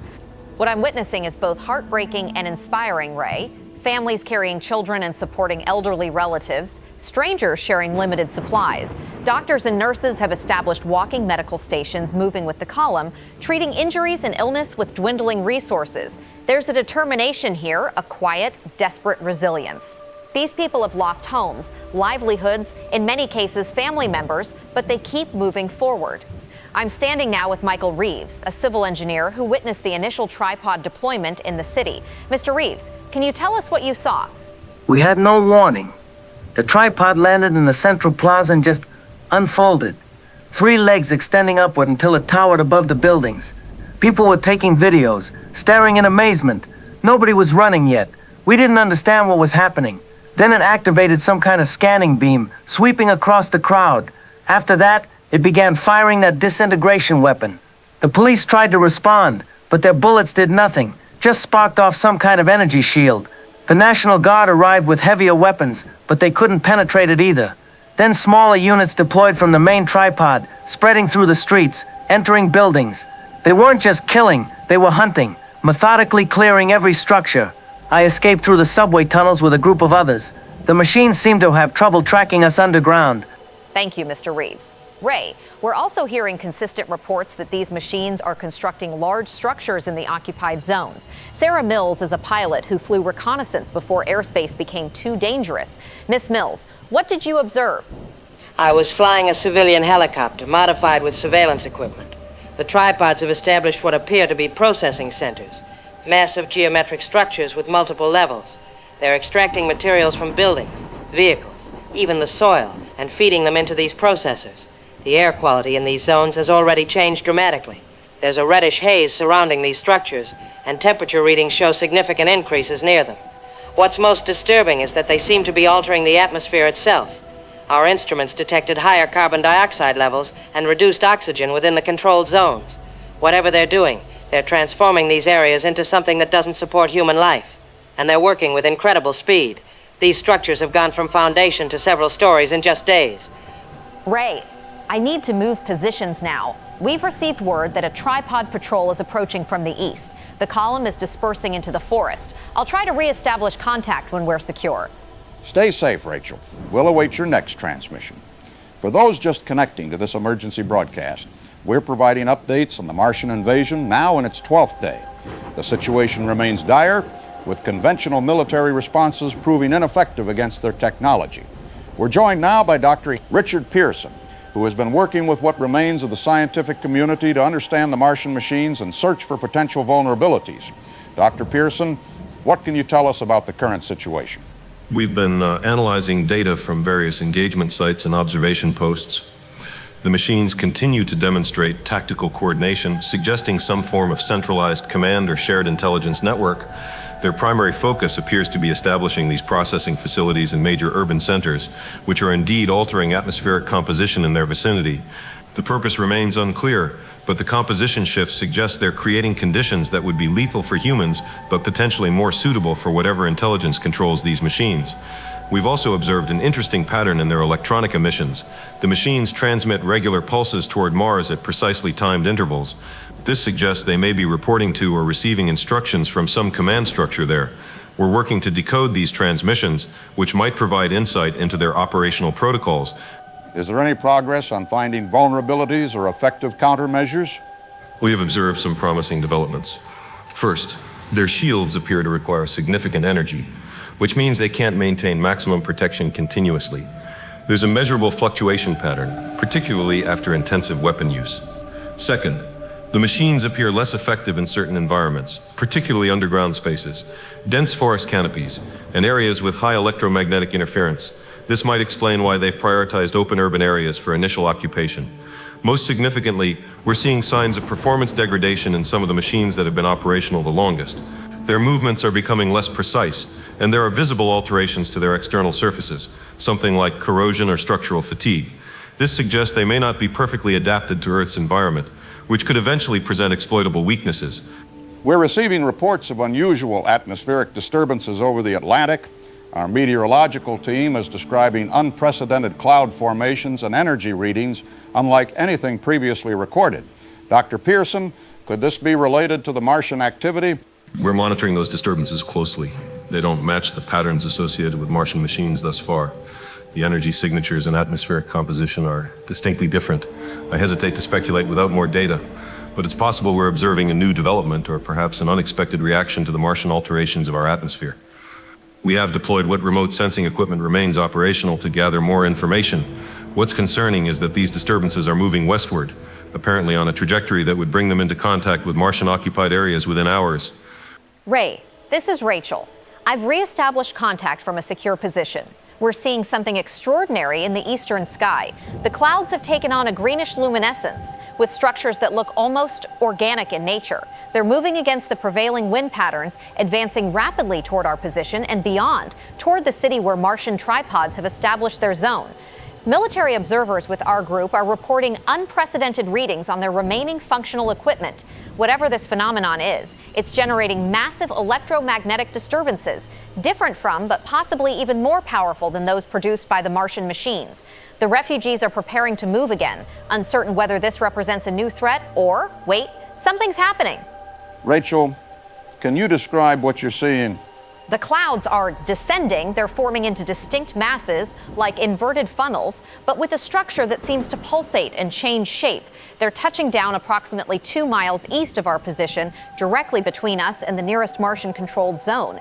I count at least 7 of these. I don't know what to call them. They're not machines like the tripods. They appear organic, almost plant-like, but moving with purpose. They're advancing toward the Martian perimeter now. The tripods have detected them. They're redirecting from their patterns, turning to face these new entities. One of the tripods just fired its energy weapon at the nearest formation, but the beam seems to be absorbed or diffused somehow. The organic structure is releasing something into the air, glowing particulates that are spreading outward. Where they contact the tripod's surface, there appears to be a reaction. The metal is degrading, almost like accelerated corrosion. I need to relocate. The conflict is expanding in this direction, but for the first time, we're seeing the Martian machines encountering something that can actually damage them. I'll transmit again when I reach a safer observation point. This is an extraordinary development. Dr. Pearson, what are we witnessing here? Based on Rachel's description and our sensor data, we appear to be witnessing the arrival of a second extraterrestrial presence, one with a completely different technological basis than the Martian machines. While the Martian tripods are mechanical and clearly artificial, these new entities appear to be biological or biomechanical in nature. The fact that they're directly engaging the Martian machines suggests they may be a competing force rather than allies or an extension of the Martian invasion. What's particularly significant is that these organic entities seem able to penetrate or degrade the Martian shields that have proven impervious to our weapons. Their method appears to be biochemical rather than kinetic or energy-based. This represents a completely different approach to warfare than either human or Martian technology has demonstrated. Where might these new entities have come from? Do we have any indication of their origin? Astronomical observations over the past week have detected unusual activity, not just from Mars, but also from Venus. There have been energy signatures and atmospheric disturbances in the Venusian upper atmosphere that correlate with the timing of these new arrivals. It's possible, though we have limited data to confirm, that these organic entities originated from Venus, just as the mechanical tripods came from Mars.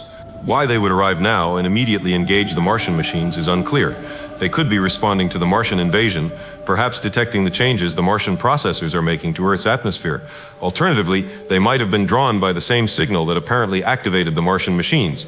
At this point, we're observing a phenomenon without understanding its underlying cause or purpose. We're receiving more reports of these organic entities appearing near Martian-controlled zones globally. Military observers report direct engagements between the two forces in at least 12 locations. There are also unconfirmed reports that some of these entities have encountered human military forces but did not engage them, instead continuing toward Martian positions. Dr. Pearson, does this suggest they might not view humans as targets? It's too early to draw definitive conclusions. but preliminary observations suggest they may be prioritizing engagement with the Martian machines over human targets. This doesn't necessarily mean they view humans as allies or even recognize us as intelligent beings. More likely, they simply identify the Martian machines as their primary threat or objective at this stage. We should be extremely cautious about interpreting their actions as beneficial to humanity. Both forces appear to be operating according to their own objectives, with humans seemingly incidental to whatever larger conflict is unfolding. The fact that these organic entities are capable of altering atmospheric conditions and deploying biological agents raises serious concerns about their potential impact on Earth's ecosystem, even if they're not directly targeting humans at this time. Ray, this is Rachel. I've reestablished connection from a new position. The refugee column has taken shelter in an abandoned mining complex. We're witnessing something extraordinary from this elevated position. Approximately 5 miles east of us, we can see what appears to be a battle between Martian tripods and these new entities. The sky above the engagement is filled with strange atmospheric effects, swirling clouds with electrical discharges unlike anything I've ever seen. The Martian tripods are firing their energy weapons continuously, while these organic-looking structures are releasing what look like luminescent spores into the air around them. Where these spores contact the Martian machines, their surfaces appear to degrade or malfunction. One tripod has already collapsed, its legs seemingly dissolved where these spore clouds touched it. Military personnel with us are watching in stunned silence. For 12 days, nothing has been able to stop these tripods. Now we're seeing them actually fall. It's creating a strange atmosphere among the refugees, not quite hope, but a grim satisfaction in seeing our destroyers face something that can hurt them. No one is celebrating, though. These new entities look equally alien and threatening, just in a different way. We've gone from facing one incomprehensible enemy to being caught between two. Rachel, have you observed any direct interaction between these new entities and humans? Not directly, no, but I've spoken with several people who encountered them during their evacuation. A National Guard unit reported that one of these entities actually moved around their position rather than through it while pursuing a Martian scout. Others described the entities seemingly scanning human groups, but then continuing toward Martian objectives without engagement. There's speculation among military observers that they might be programmed to prioritize Martian targets over all else, at least in this initial phase. What's concerning is that some of the spores or projectiles appear to drift beyond their intended targets. Several people have reported respiratory distress after exposure to areas where these biological agents were deployed. Whether this is an intentional effect or collateral damage is unclear, but it suggests that even if they're not directly targeting humans, their weapons may still be hazardous to us. Dr. Pearson, given what we're observing, how might this development affect humanity's chances for survival? It creates both opportunity and new dangers, Ray. The Martian machines now face an adversary that can actually challenge them, which may slow or disrupt their operations. This conflict between these two forces might create spaces where human resistance can operate more effectively. We're already analyzing samples of the biological agents to understand how they penetrate Martian shields, information that could potentially be adapted for human weapons. However, we're also facing a new set of threats. These organic entities, while primarily targeting Martians, introduce unknown biological agents into Earth's ecosystem. Initial analysis shows these agents have mutagenic properties that could have unpredictable effects on Earth's biology. We're essentially caught between two entirely different alien technologies, neither of which appears compatible with human survival in the long term. Our most immediate concern is that this escalating conflict will trigger deployment of more powerful weapons from both sides. If more advanced weapons are brought to bear, Earth could suffer catastrophic damage regardless of which side prevails. We're essentially witnessing two competing forces fighting with Earth as a parent prize, with humanity caught in the crossfire. We've just received confirmation that NASA has reestablished limited communication with the Mars base. Commander Wells reports that they're observing launch activities from both Mars and Venus, far larger than the initial deployments. This appears to be just the beginning of what could become a full-scale interplanetary conflict fought on Earth's surface. We'll continue broadcasting as long as possible, providing updates and coordination for survivors. If you're receiving this transmission, relay the information through any available channels. Avoid both Martian and Venusian-controlled areas. Seek shelter in locations shielded from aerial detection, underground structures if possible. Preserve water and non-perishable food. And remember that humanity has faced extinction-level threats throughout our history and survived. We endure, we adapt, we will find a way.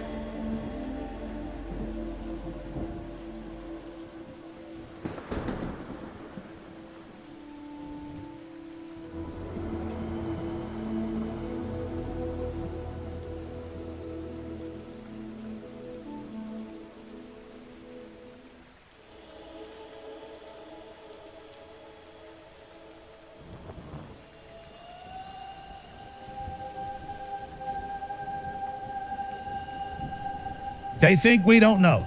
They think we're all just sitting here buying the official story about discovering something on Mars. Wake up, people. The government has known about these aliens for decades. This isn't a discovery. It's a disclosure they can no longer hide. My sources inside NASA, and yes, I have sources confirmed years ago that we detected artificial structures on both Mars and Venus back in the 1970s. The Viking missions weren't about finding microbes. They were about confirming what we already knew. These things didn't evolve on Earth. They didn't hibernate here. They came from our neighboring planets, Mars and Venus. Think about it logically. Why did we suddenly accelerate the Mars mission timeline?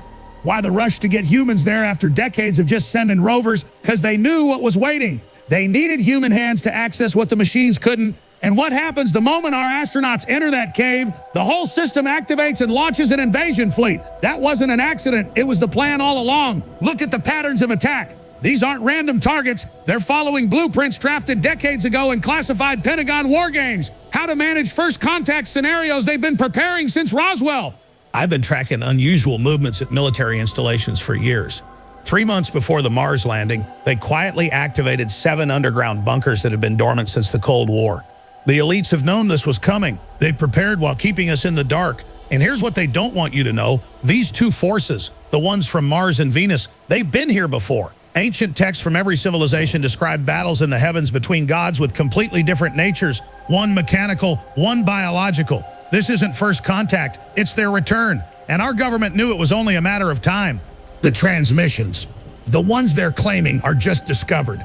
My military contacts confirm we've been intercepting those signals for years. They knew these forces were ancient enemies. They knew Earth was a battleground in their previous war. Now the cycle repeats, and we're caught in the middle. If you're listening to this, don't wait for official evacuation plans. They'll save themselves first. Go underground if you can. These entities are focused on each other more than us. That's our only advantage. I'll broadcast as long as I can. The truth won't be silenced. This is Roger Thornhill. Stay vigilant. Stay alive.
This is a special broadcast of the Emergency Information Network. I'm Ray Ferrier reporting from the Northeastern Command bunker. Our regular broadcast facilities were compromised during yesterday's advance of Martian forces. We'll continue providing critical information for as long as transmission capabilities remain. The situation continues to deteriorate across most regions. Martian tripods now control approximately 60% of major urban centers. The secondary entities, now confirmed to originate from Venus based on trajectory tracking, have established growth zones across agricultural territories. Military analysts report engagement between these two forces has intensified, suggesting they are primarily focused on each other rather than human targets. This offers limited windows for evacuation operations. Of grave concern is the loss of communication with the Mars-Ares mission. Our last transmission from Commander Wells and his team came 26 hours ago, during which they reported, and I quote, "Massive launch activity detected across the Martian surface, more cylinders headed to Earth. Attempting to access command structures for additional intelligence, that transmission was abruptly cut off, and all subsequent attempts to reestablish contact have failed. NASA officials fear the base may have been compromised by the same forces now active on Earth. The loss of the Mars team is particularly devastating as they were our primary source of intelligence on these entities. Their final transmissions suggested they were close to understanding the nature of the conflict between these alien forces." We go now to Rachel Summers, our final field correspondent, still reporting from outside the secured zones. Rachel has been embedded with a military reconnaissance unit observing alien activity near what was formerly Chicago. Rachel, can you hear me? Yes, Ray? Though the connection is tenuous, I'm positioned with Army Special Forces at an observation post approximately 3 miles from what they're calling a confluence zone, an area where both alien forces are directly engaging each other. The scene before me defies description. The Martian tripods have established what appears to be a defensive perimeter around a massive processing tower. These structures now stand over 500 feet tall, with unknown material being extracted from the ground and processed through their systems. The Venusian bioforms are attempting to breach this perimeter using what can only be described as living weapons, organisms specifically evolved for attacking the Martian technology. They're adapting in real time, changing their biological structure to counter Martian defenses. The military analysts here believe we're witnessing some kind of resource competition, with both forces attempting to claim and transform the same territories. What's most unsettling is the complete disregard both entities show for human presence. They don't appear to target humans specifically unless directly interfered with. It's as if we're simply irrelevant to whatever objective they're pursuing. Colonel Harrison, commanding this reconnaissance unit, describes it as watching Titans fight over territory while ignoring the ants beneath their feet. The hypothesis forming among military observers is that Earth itself is the prize, not humanity. Both forces appear to be implementing planet-wide environmental modifications. Atmospheric sensors show chemical changes beginning in areas under alien control, with each force altering conditions in different, seemingly incompatible directions.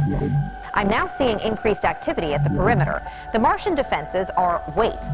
Something's emerging from their central structure. It appears to be a larger class of tripod, at least twice the size of anything we've documented previously. The Venusian forces are responding with massive convergence of bioforms into a single entity.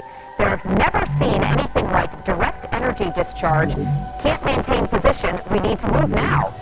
Rachel, can you hear me? We appear to have lost contact with our field reporter. We're attempting to reestablish communication. Please stand by. I'm being informed that all signals from Rachel's position have ceased. Military communications from that sector report an unprecedented energy discharge between the opposing alien forces, creating what they describe as a sterilization radius of approximately 5 miles. We have to assume that Rachel Summers and the reconnaissance unit she was embedded with are lost. Rachel has been our eyes on the front lines since this crisis began, reporting with unflinching courage in the face of incomprehensible danger. We now turn to Dr. Richard Pearson, who has been analyzing all available data on these alien entities. Dr. Pearson, with the loss of the Mars team and now our field intelligence, what have you discovered about these invaders? Ray, I've spent the last 72 hours reviewing footage that I honestly wish I could unsee.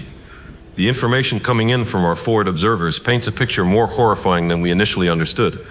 This isn't just an invasion, it's a harvest. The Martian tripods aren't just destroying infrastructure or eliminating resistance. They're collecting people. We've documented dozens of instances where the machines have deployed specialized appendages to capture humans rather than simply eliminating them. The captured civilians aren't being killed outright. They're being transported to the processing centers, those massive structures that have appeared in major urban centers. God help me, we've managed to get close enough with telephoto equipment to see humans suspended in some kind of containment systems within those towers. Hundreds of them, maybe thousands. And the Martians are doing something to them. The purpose isn't clear yet. Is it experimentation? Resource extraction? We just don't know. But the precision of their collection methods suggests this isn't random. It's deliberate, calculated, as if they're looking for something specific in our biology. What's become increasingly apparent is that we're not dealing with just one alien force. The secondary entities, those organic structures spreading through rural areas, they're something else entirely. Something from Venus, based on trajectory analysis, and they seem to have a completely different agenda. Where the Martians harvest humans, these Venusian bioforms are transforming the environment itself. The soil chemistry in affected zones shows massive alterations, temperature increases, atmospheric thickening, compounds appearing that match what Venus might have been like billions of years ago. It's as if they're trying to recreate their home world, and they view humans as nothing more than an irrelevant obstacle. I've been piecing together fragmented data from the Mars team's final transmissions. They were accessing what appeared to be historical archives buried beneath the Martian surface. What they found suggests something unthinkable, that Mars and Venus once supported advanced civilizations. Civilizations that waged a war so devastating it rendered both planets uninhabitable. I believe what we're witnessing is the continuation of that ancient conflict, Earth isn't just being invaded, it's become the final battleground in a war that began millions of years before humans existed. A war between species that see us as either resources to be harvested or obstacles to be eliminated. But there's a glimmer of hope in this nightmare. Our observers have noted something crucial. Both alien forces are showing signs of biological struggle with Earth's environment. The Martian tripods are experiencing increasing mechanical failures, their biological components breaking down from exposure to our atmosphere. Captured footage shows them struggling with our gravity, our humidity, our bacterial ecosystem. Those human containment systems, they're not just for harvesting. I think they're also experimental adaptations, attempts to understand our biology's compatibility with Earth. The Martians need something from us to survive here, something in our cellular structure or our immune systems that allows us to thrive in conditions that are killing them. If we can survive their initial assault, if we can hide and endure while their systems continue to degrade in our environment, we might outlast them. Every day they spend fighting each other and harvesting humans is a day their biological systems weaken further. Earth itself might be our greatest ally in this war, if only we can hold on long enough for it to work its effects on our invaders. My God, Richard, you're saying they're taking people to these towers, harvesting them somehow, and all as part of some ancient conflict we've been dragged into? How do we fight something like that? We don't fight them directly, Ray. We can't. Their technology is too advanced, their weapons too powerful. But we can hide, we can observe, we can survive. Underground shelters, mountain caves, anywhere their detection systems struggle to penetrate. And we document everything, every vulnerability, every system failure, every sign of their biological breakdown. What little military success we've had has come against damaged units, against tripods already weakened by Earth's environment or by conflict with the Venusian entities. If we can stay hidden long enough, if we can outlast their biological compatibility with our world, humanity might just survive this. Not through strength, but through endurance. Thank you, Dr. Pearson. This network will continue broadcasting evacuation coordinates and safe zone information as long as our capabilities remain. Military Command confirms underground facilities show minimal alien detection, particularly those with significant rock and earth shielding. If transmission becomes impossible, seek information through emergency radio frequencies established in each region. To anyone listening, avoid the collection machines at all costs. Do not attempt rescue of those already taken. Movement only at night. Travel only in small groups and head for the designated safe zones. This is Ray Ferrier, Emergency Information Network. We will return with updates as they become available. Stay hidden, stay alive.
This is Ray Ferrier broadcasting on the Emergency Information Network.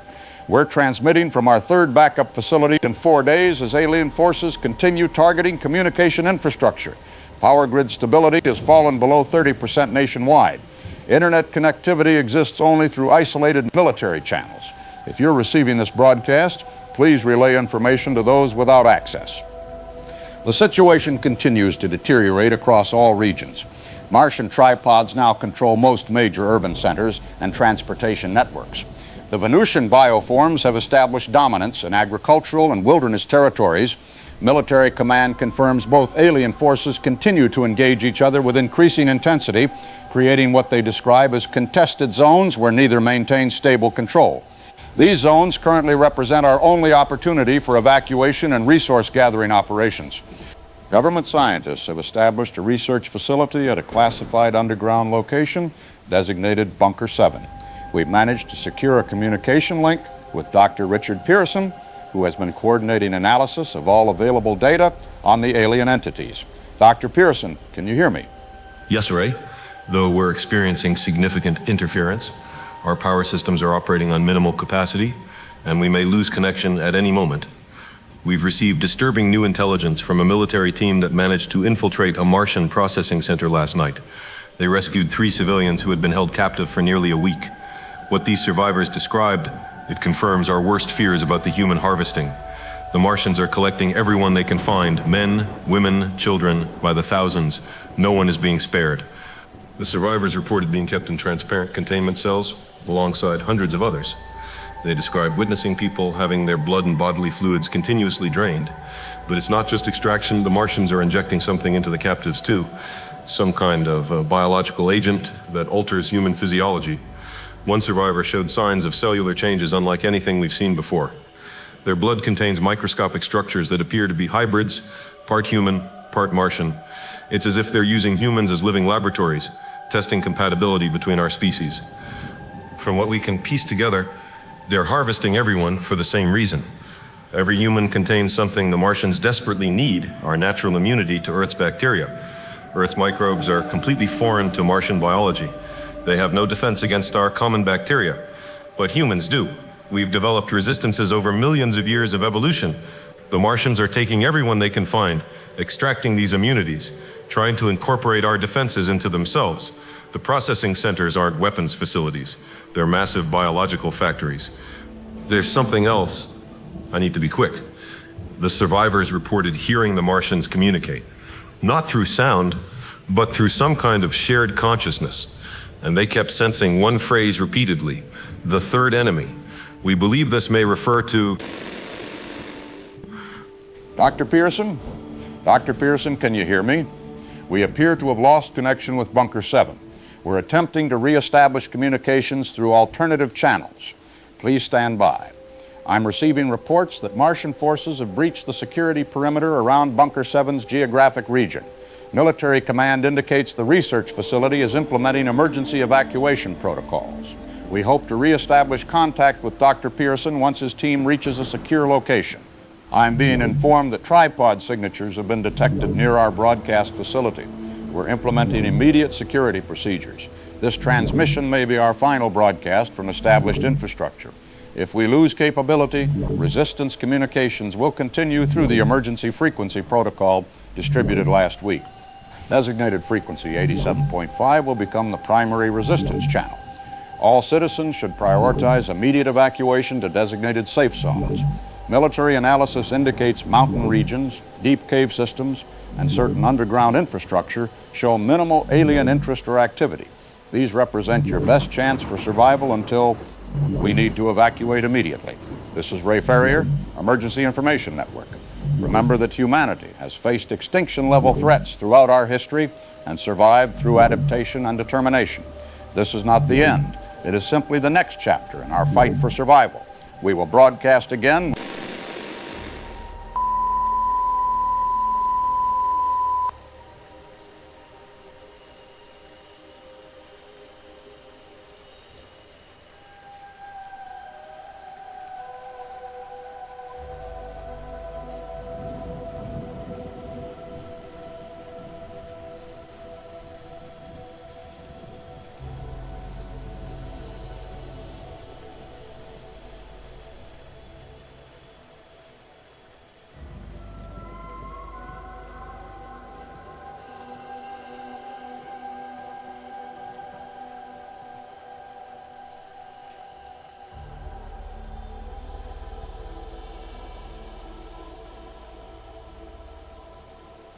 This is James Morrison.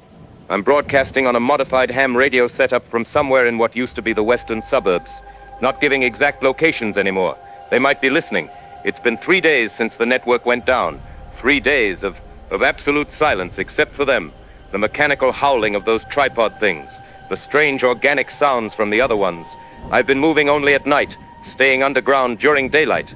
The sewers, maintenance tunnels, anywhere below the surface. That's where you need to be if you're listening to this. They rarely come underground. I think I think the weight of the earth above interferes with whatever senses they use. Yesterday I saw something I can't get out of my mind. I was making my way through an abandoned subway tunnel when I heard voices. Human voices. A lot of them. I followed the sound up through a maintenance shaft and found myself inside an old department store parking structure. Through a broken wall, I could see into the remains of a shopping mall atrium. God help me, I wish I hadn't looked. They had people there, hundreds of them, in these transparent chambers, like vertical coffins. Men, women, children, everyone they could round up from the area, all arranged in rows, floor to ceiling, throughout what used to be the main concourse. I watched from the shadows as they brought in more people. A group of maybe 30 civilians, herded by 2 tripods. These weren't the big ones we've seen destroying cities. Smaller units, designed for action. People were screaming, crying, begging. A woman clutched her little boy to her chest. An old man in a hospital gown was carried by 2 younger men. I couldn't move, couldn't breathe. The tripods forced them into these chambers one by one. Some tried to run. They were caught immediately. Not killed, just returned to the line. It wasn't random violence. It wasn't about extermination. They wanted them all alive. Once sealed inside, these tubes filled with some kind of liquid. The people inside didn't drown. They kept moving, kept breathing somehow. Then these needles, hundreds of them, extended from the walls of each chamber, into arms, legs, torsos. I could see fluids moving through transparent tubes, some going in, some coming out. The faces of the people, God, their faces. Some screamed silently in the liquid, others just stared blankly, like they'd gone somewhere else in their minds. The worst were the ones who'd been there longest. Their skin had begun to change, taking on a grayish tone. Some had growths forming on their bodies. Not human anymore, not fully. I stayed until nightfall, trying to think of some way to help. But what could I do? One man against those things, it would have been suicide. Those people would still be trapped. As I watched, I saw them remove one of the chambers. The person inside, I think it was a teenage boy, had changed completely. His skin, his limbs, his face, all wrong. They disconnected his chamber and moved it to another area I couldn't see. They're not just killing us, they're changing us, using our bodies to make something that can survive here. Hybrids that can breathe our air and resist our bacteria. It's not an invasion, it's a transformation. I need whoever's listening to understand what I saw. These aren't just mindless machines destroying everything. There's a purpose behind it all. They need us alive, need our bodies, our immune systems, our genetic material, and they're fighting each other for access to it. I've seen the Martian tripods and those organic Venus things battling over neighborhoods with high population densities. Not for territory, for people, for human resources.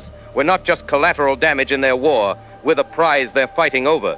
One wants to harvest us for one purpose, the other for something else, and neither sees us as anything more than raw material. I've started tracking patterns in their collection sweeps. The tripods move through neighborhoods on a schedule. There are windows between their patrols, times when you can move safely. That's when to travel, to gather supplies, to reach safer ground. I'll keep broadcasting what I learn on this frequency when I can. If you're listening, do the same. Share what you know. We may not be able to fight them directly, but we can avoid capture. We can survive. We know this world better than they do. We know how to hide in it. That might be our only advantage now. This is James Morrison. If you're out there, you're not alone. Stay hidden. Stay human. Stay alive.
This is Ray Ferrier broadcasting on frequency 87.5. Verify authentication code Echo 7 Delta Niner. If you're receiving this transmission, you're connected to the Resistance Network. I'm transmitting from a mobile unit that changes location every 48 hours to avoid detection. Today marks 45 days since the first Martian tripods emerged. In that time, we've witnessed the destruction of conventional infrastructure, the collapse of centralized government, and the transformation of vast territories into alien-controlled zones. Yet humanity endures. Across every continent, survivors have formed resistance cells, adapting to this new reality with remarkable resourcefulness and courage. Our primary objective remains survival. Military analysis and survivor testimony consistently confirm that certain environments offer significant protection from alien detection and activity. Underground facilities, cave systems, mountainous regions with high mineral content, and certain dense forest areas show minimal alien presence. The most secure zones appear to be deep subterranean spaces, subway tunnels, mine shafts, natural caverns, and basement networks. Both alien forces demonstrate reduced capability to detect human presence through multiple layers of earth and stone. For those unable to reach designated underground facilities, creating improvised shelters at least 20 feet below the surface has proven effective. Resistance cells report successful use of abandoned mining operations, sewer infrastructure, and basement complexes connected through manually excavated tunnels. These networks allow movement and resource distribution while minimizing surface exposure. The Resistance Communication Network has successfully established relay stations across 16 countries. These low-power transmitters operate on rotating frequencies according to the distributed encryption protocol. Each relay covers approximately 30 miles, creating a communications web that allows sharing of critical intelligence and coordination of survival efforts. If you're outside established relay coverage, autonomous survival cells can construct basic transmitters using the technical specifications included in Emergency Directive 9. The Resistance Data Repository maintains comprehensive records of alien behavioral patterns, environmental modifications, and successful countermeasures. This collective intelligence represents our most valuable resource. Continue documenting your observations and transmitting them through the network when secure connections are available. Our understanding grows with each verified report. The resistance strategy emerging from this analysis is threefold. First, survive their initial onslaught by exploiting their detection limitations and behavioral patterns. Second, disrupt their environmental modification efforts through targeted operations against processing centers and bioform colonies. Third, accelerate their adaptation stress by introducing countermeasures that amplify environmental incompatibility. We've developed compounds that increase corrosion rates in Martian components when deployed near their ventilation systems. Similarly, certain natural fungal species indigenous to Earth aggressively attack and decompose Venusian biological structures. Resistance cells near Vancouver have successfully cultivated these fungi for deployment against bioform colonies with promising results. These approaches don't require direct military confrontation, which remains suicidal against fully operational alien units. Instead, they exploit the fundamental vulnerability both forces share. They're attempting to operate in an environment they weren't designed for. These entities face inherent incompatibility with Earth's environment. Time may be on humanity's side if we can survive long enough to witness their degradation. The Resistance Network has implemented regional coordination structures based on this intelligence. Each geographic sector maintains specialized teams focusing on observation, resource acquisition, countermeasure development, and secure habitat expansion. The autonomous cell structure ensures no single compromise threatens the entire network while allowing information and resource sharing through secure channels. Resistance cells report increasing success in establishing sustainable underground habitats. The Toronto network has connected 14 kilometers of subway tunnels, maintenance corridors, and basement structures to create a continuous secure zone housing nearly 6,000 survivors. Similar complexes exist beneath former urban centers worldwide. Agricultural initiatives using hydroponic and fungal cultivation techniques provide sustainable food sources without surface exposure. Water purification systems tap into aquifers and underground streams. These subterranean communities represent humanity's most successful adaptation to alien occupation. They preserve not merely our survival, but our civilization, maintaining libraries, schools, technical knowledge, and cultural continuity despite catastrophic circumstances, they demonstrate that humanity will not merely endure this invasion, but emerge from it with our essential nature intact. For isolated survivors receiving this transmission, know that you are not alone. The resistance network continues expanding, establishing new relay stations and rescue operations daily. Regional reception centers at coordinates listed in Emergency Directive 12 offer secure access points to underground networks. Approach these locations only during designated contact windows, following stealth protocols to avoid detection.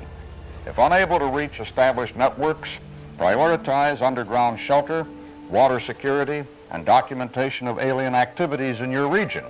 Our next scheduled broadcast will occur in 72 hours on frequency 88.9. If that transmission is compromised, check sequentially up the spectrum at 0.2 intervals. The authentication code remains unchanged. This is Ray Ferrier, voice of the resistance. Stay hidden, stay connected, stay human.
My fellow Americans, and really anyone else who can hear this, it's me, your president. I'm speaking to you from a very secure, tremendously secure location.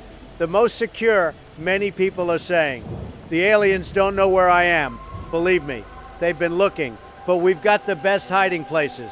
Let me tell you something about these aliens. These are nasty aliens, very nasty. I've seen a lot of science fiction movies, the best movies. And these aliens are worse than any of those aliens. They're coming from Mars, they're coming from Venus, and they're not sending their best. Now, some people, and I won't name names, but some people in the fake news, what's left of it, they're saying we weren't prepared.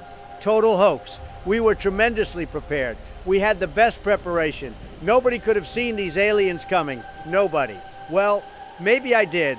I said, something's not right about Mars. I said that years ago. People are just now remembering I said it. But here's what we're doing, and it's going to be amazing. We're building underground. We're building big, beautiful underground cities. Nobody builds underground better than us. The aliens, they can't handle our dirt. They get all confused when we go underground. It's like they're kryptonite. If you've seen Superman, great movie, one of the best. And you know what else? These aliens, they're not getting along with each other. The Mars aliens and the Venus aliens, they hate each other. Tremendous hatred. They're fighting all the time. We're going to let them fight, and we're going to come in at the end. That's the art of the deal, folks. Someone great wrote a book about it. Maybe you've heard of it. Very successful book. And the scientists, we've got the best scientists. They're telling me these aliens can't breathe our air very well. They're coughing. They're wheezing. Earth is killing them. Isn't that something? Earth is great again, fighting back. And we're helping Earth with this tremendous plan I came up with. So here's what we're going to do. And listen carefully because this is important. We're going to wait them out. It's like in that movie, the one with the aliens that can't handle water. Signs, great movie, one of my favorites. Mel Gibson, tremendous actor. Or that other one, War of the Worlds, where the aliens get sick and die. Tom Cruise, he runs a lot in that movie. Good running. We're going to be like Tom Cruise, running and hiding, and then these aliens are going to get so sick. The sickest aliens you've ever seen. And I'm authorizing with my tremendous presidential powers, a new program called Operation Alien Termination. It's going to be huge. We're going to collect all the germs, the best germs, American germs, and we're going to make sure these aliens get a taste of them. They don't have our immune systems, folks. They never had to deal with our tremendous American viruses. So stay underground, stay tremendous. And remember, these aliens, as bad as they picked the wrong planet to mess with. They picked the wrong president, too. We're going to win so much against these aliens, you may even get tired of winning, but you won't, because the alternative is being harvested, or whatever it is they're doing up there. Not good. Very bad stuff. God bless America, and we'll be back, bigger and better than ever. The aliens don't stand a chance. Remember, I have the highest alien fighting ratings of any president in history. It's true. Everyone says so.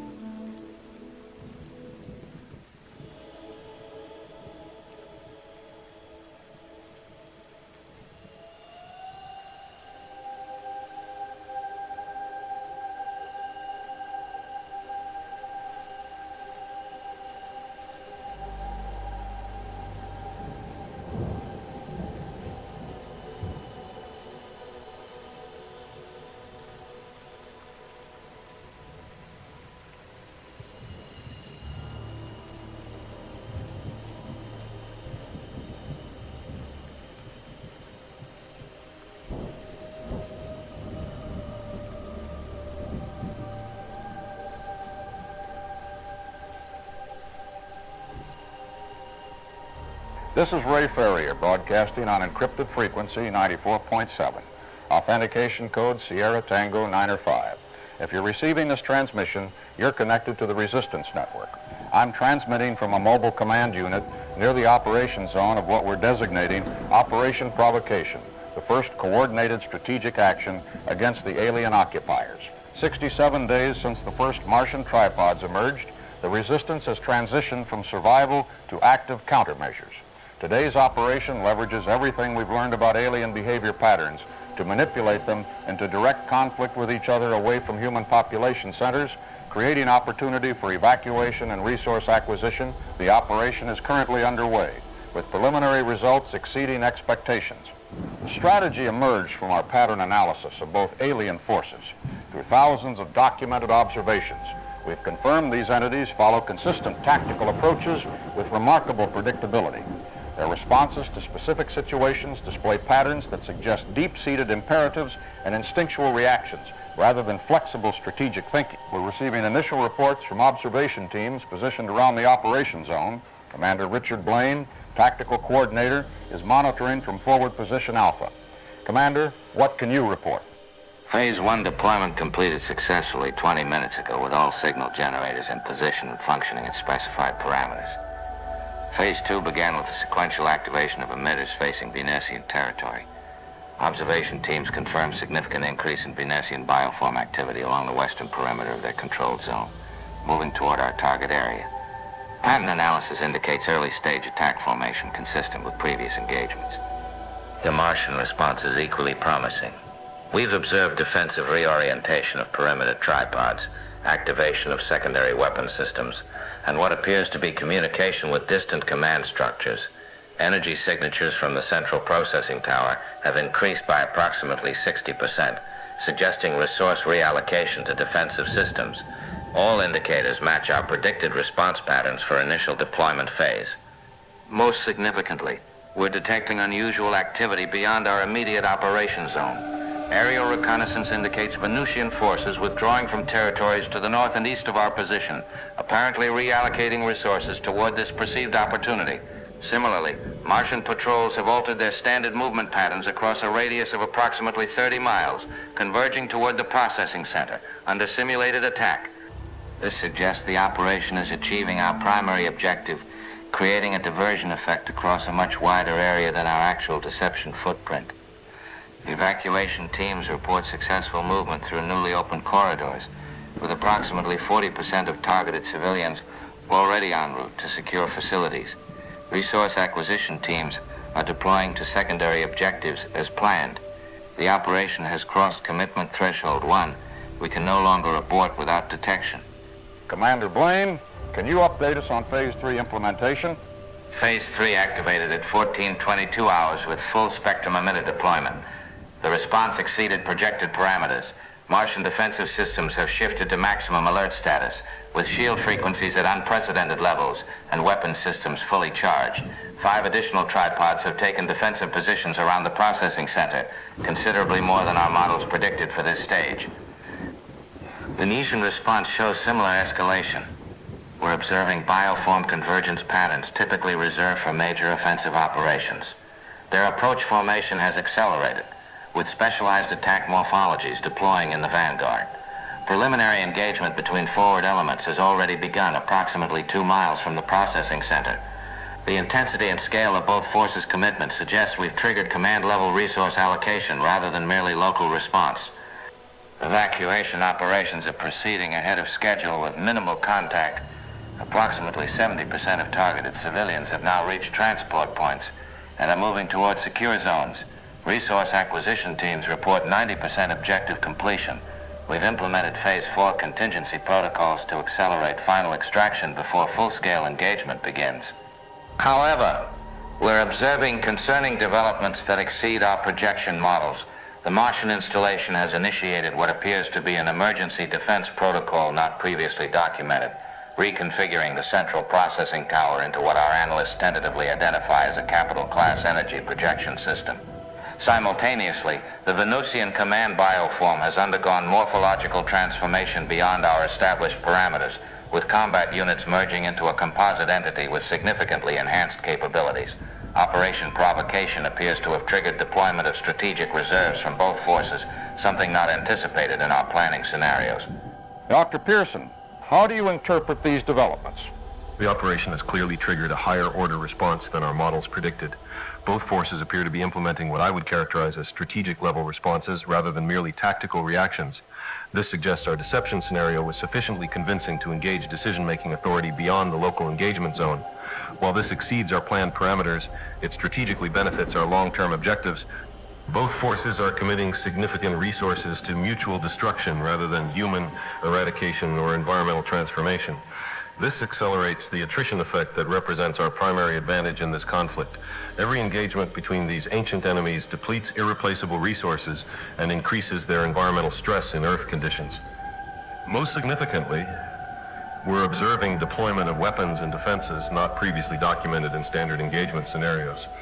These appear to be reserve capabilities intended for major strategic operations.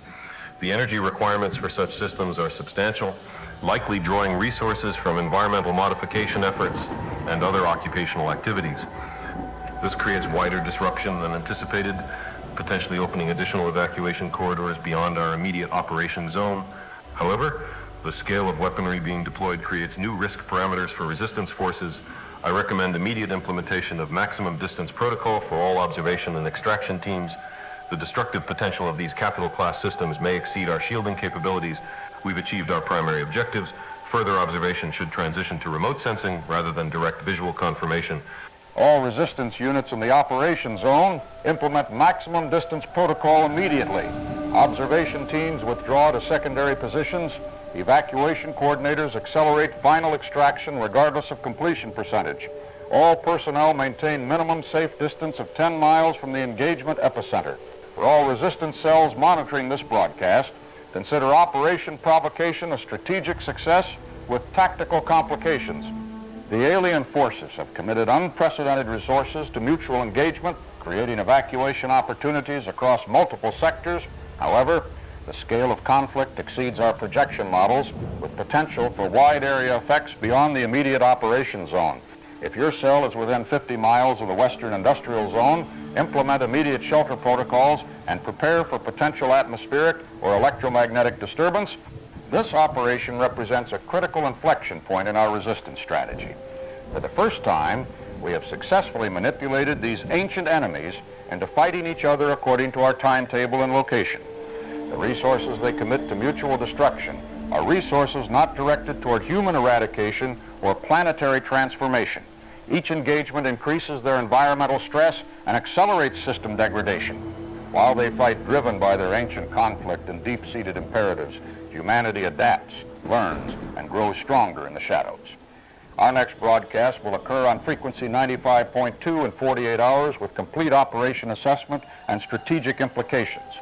Until then, maintain security protocols and document all changes in alien activity patterns following this engagement. This is Ray Ferrier, voice of the resistance. We have provoked the gods to war against each other. Now we weather their storm and emerge to inherit what remains.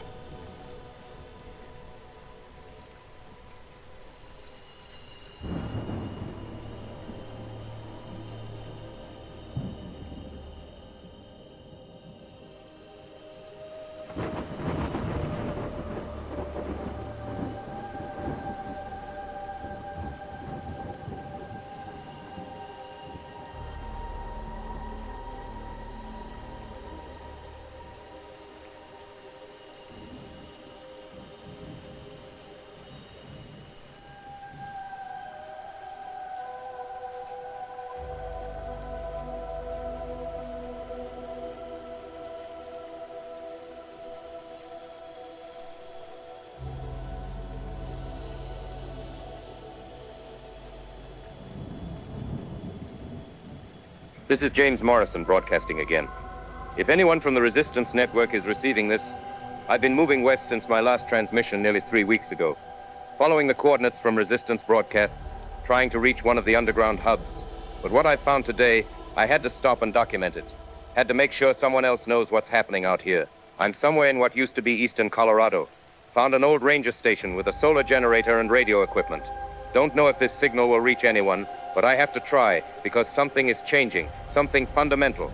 After that massive conflict the resistance operation triggered, I've been observing the tripods from distance using binoculars. Their movements have been different, erratic, not the precise, methodical patterns from before.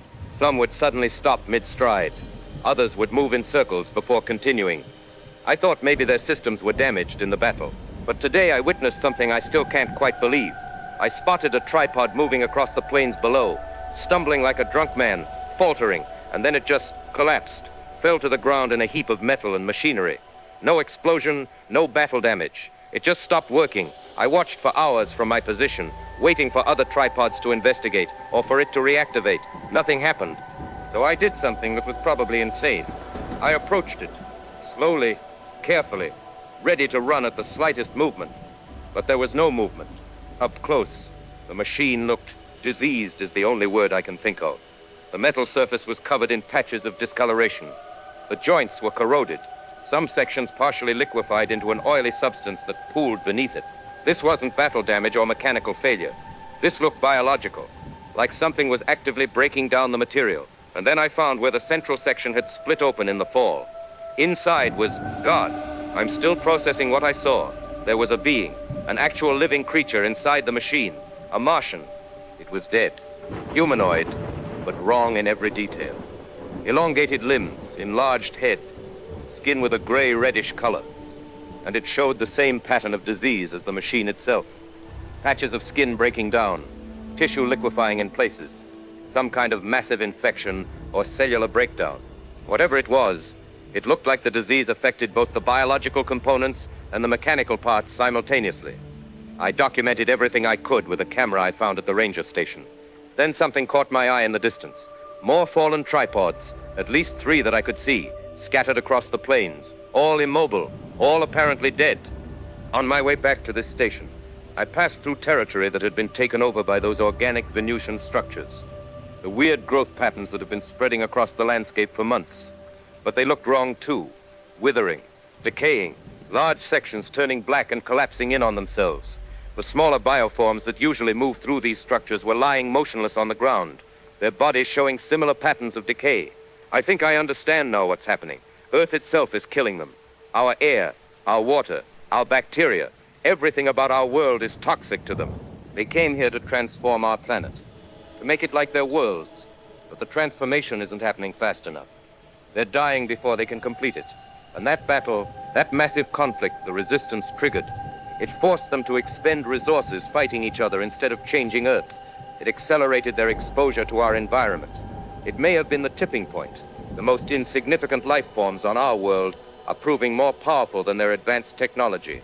Earth is defending itself in ways they never anticipated, in ways we never imagined. I'm going to continue toward the resistance coordinates, but I'll keep documenting what I see. If this process is happening everywhere, if this breakdown is systemic rather than isolated, then maybe we've turned a corner. Maybe we're witnessing the beginning of the end of this occupation, not through our weapons or our resistance, but through the fundamental incompatibility of their biology with our world, through the defense mechanisms of Earth itself. This is James Morrison, still surviving, still witnessing. If anyone receives this, tell your scientists, tell your leaders, the invincible are falling, the unstoppable are stopping, and our world, our home that we thought was being taken from us, may be our greatest ally after all.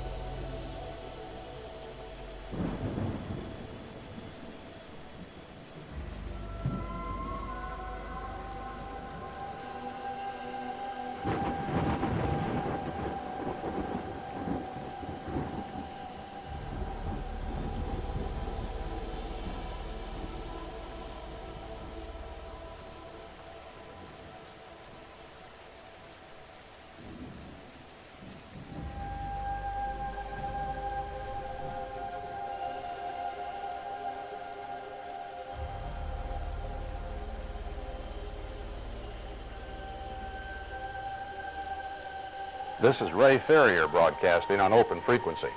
If you can hear my voice, this message is for you. 127 days since the first Martian tripods emerged, I transmit not from hiding, but from the surface.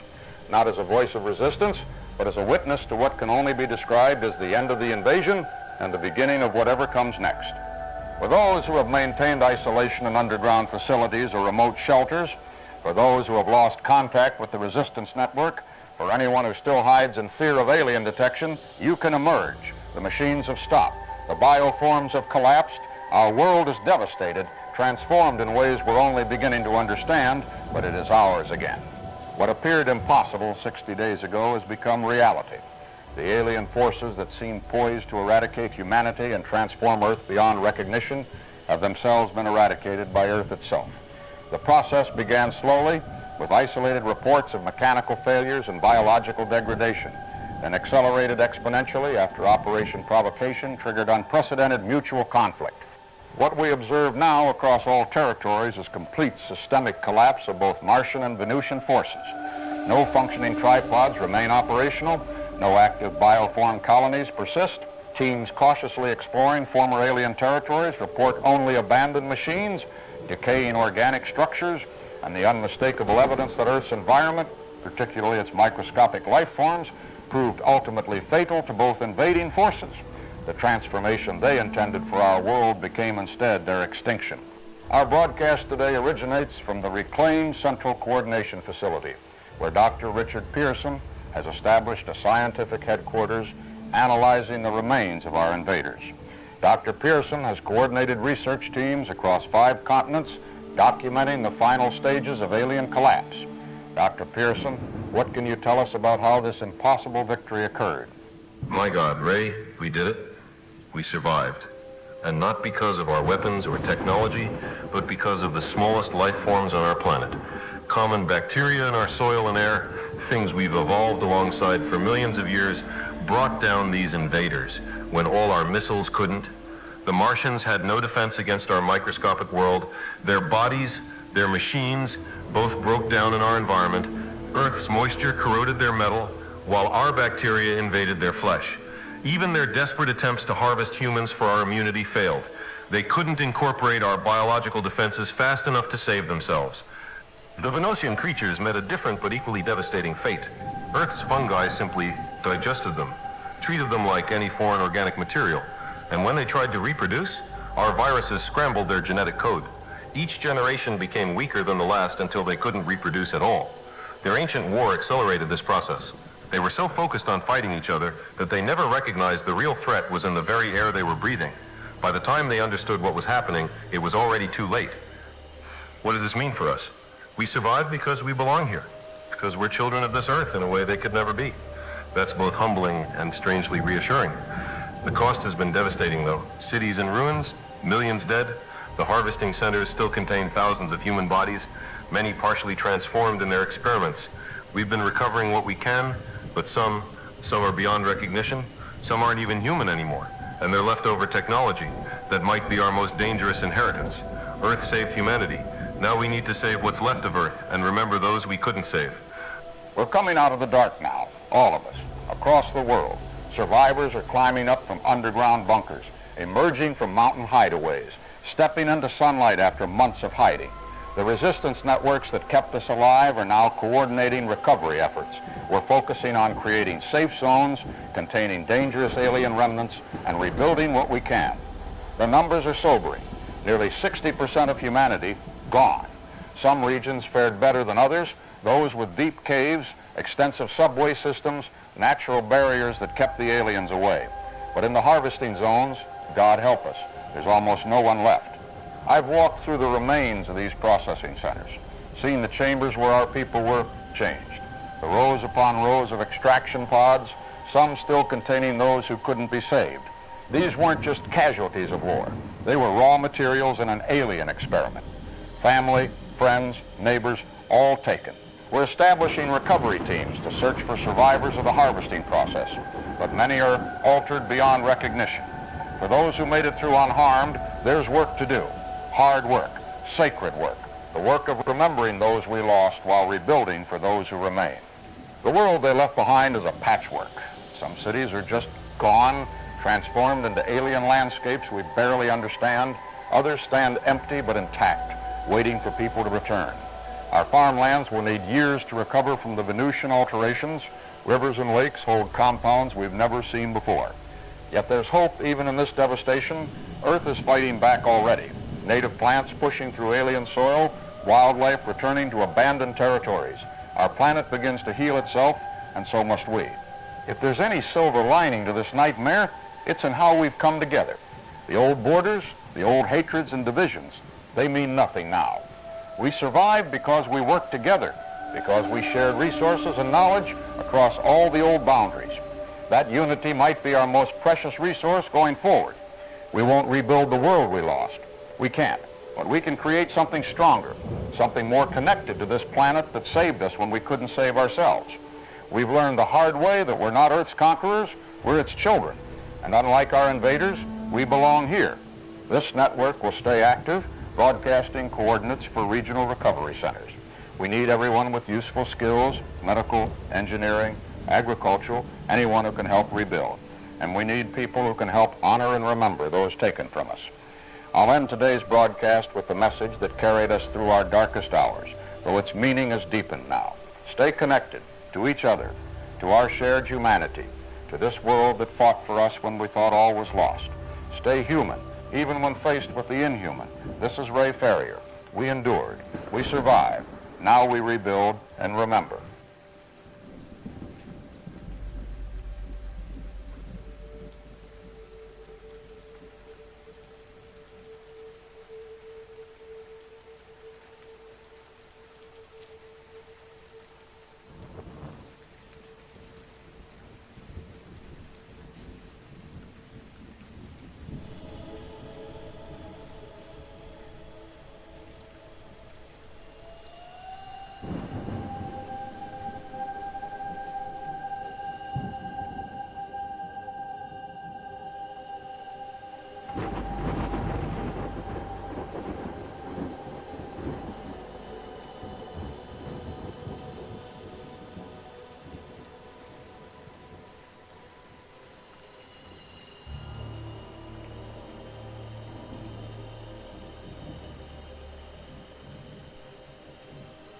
And so, across this ravaged Earth, the machines of Mars and the bioforms of Venus lie broken and decaying. Their conflict, transported to our world through humanity's unwitting intervention, has ended not with the triumph of either side, but with their mutual destruction by the simplest defenders of our planet. The tripods stand motionless now, monuments to an ancient hatred that began millions of years before the first human ancestors walked the savannas of Africa. The organic structures dissolve slowly back into soil that rejects them, their purpose unfulfilled, and humanity emerges, battered but unbroken, from underground shelters and mountain hideaways to reclaim a transformed world. In those dark days when alien forces swept across our planet, few dared hope that mankind would survive, much less prevail. Yet in our darkest hour, we discovered strengths we never knew we possessed. Not the mechanical might of Martian tripods, nor the biological adaptability of Venusian collectives, but something uniquely human, our capacity to understand our enemy, to observe patterns even as we hid, to cooperate across all former boundaries in the face of extinction.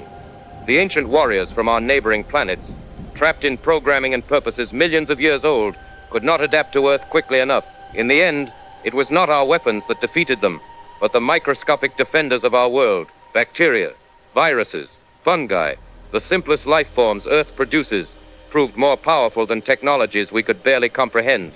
The cost has been beyond calculation. Great cities lie in ruins. Nations have ceased to exist as we once knew them.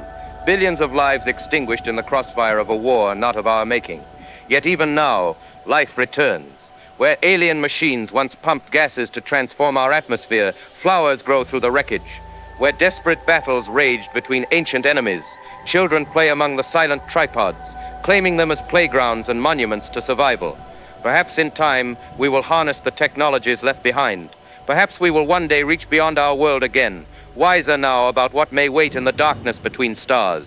But we will never again assume that we are alone, nor that the silence of the cosmos signifies peace rather than ancient conflicts waiting to engulf us. If there is one lesson to be drawn from this chronicle, it is that intelligence without adaptation leads inevitably to extinction. The Martians and Venusians, for all their technological and biological sophistication, could not overcome their fundamental incompatibility with Earth or their ancient hatred for each other. They came to transform our world, but our world transformed them instead into dust and memory. Humanity stands now at a crossroads. Before us lies the opportunity to rebuild not just what was lost, but something better, a civilization tempered by catastrophe, humbled by the knowledge of other worlds, and united by the shared experience of hiding underground while microscopic allies fought our war. Whether we seize this opportunity or squander it remains to be seen. This account, assembled from broadcasts, resistance transmissions, and personal recordings of those who witnessed humanity's darkest hour, is dedicated to the memory of all who perished, and to the future of those who survived to rebuild. Civilizations may fall, but life endures. Ancient conflicts may devastate worlds, but not even the most advanced technology can overcome the fundamental laws of biology and adaptation. We who inherit this scarred Earth move forward now, looking toward Mars and Venus with neither ignorance nor fear, but with the hard-won wisdom of those who have glimpsed the true face of the cosmos and lived to tell the tale.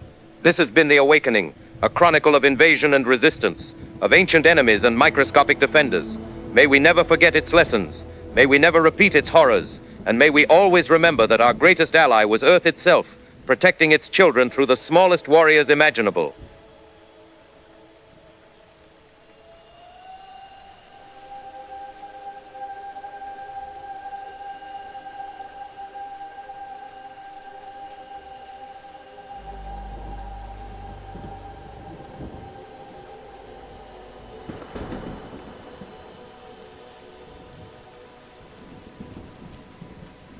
This is Commander Robbie Wells transmitting from Mars Base Ares.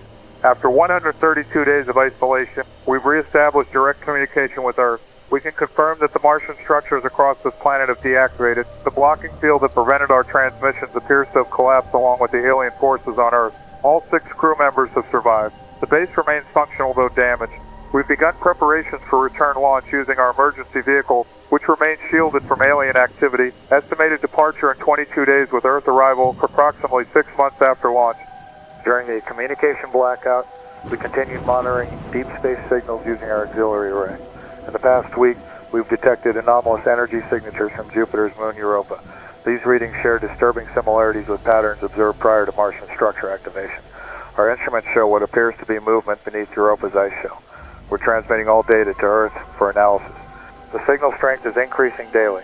Whatever it is, it seems to be responding to the cessation of activity on Mars and Earth. We strongly recommend establishing monitoring stations on Europa's neighboring moons. If our analysis is correct, we may not be alone in this system. Mars Base Ares, preparing for return journey. At Earth, stay vigilant.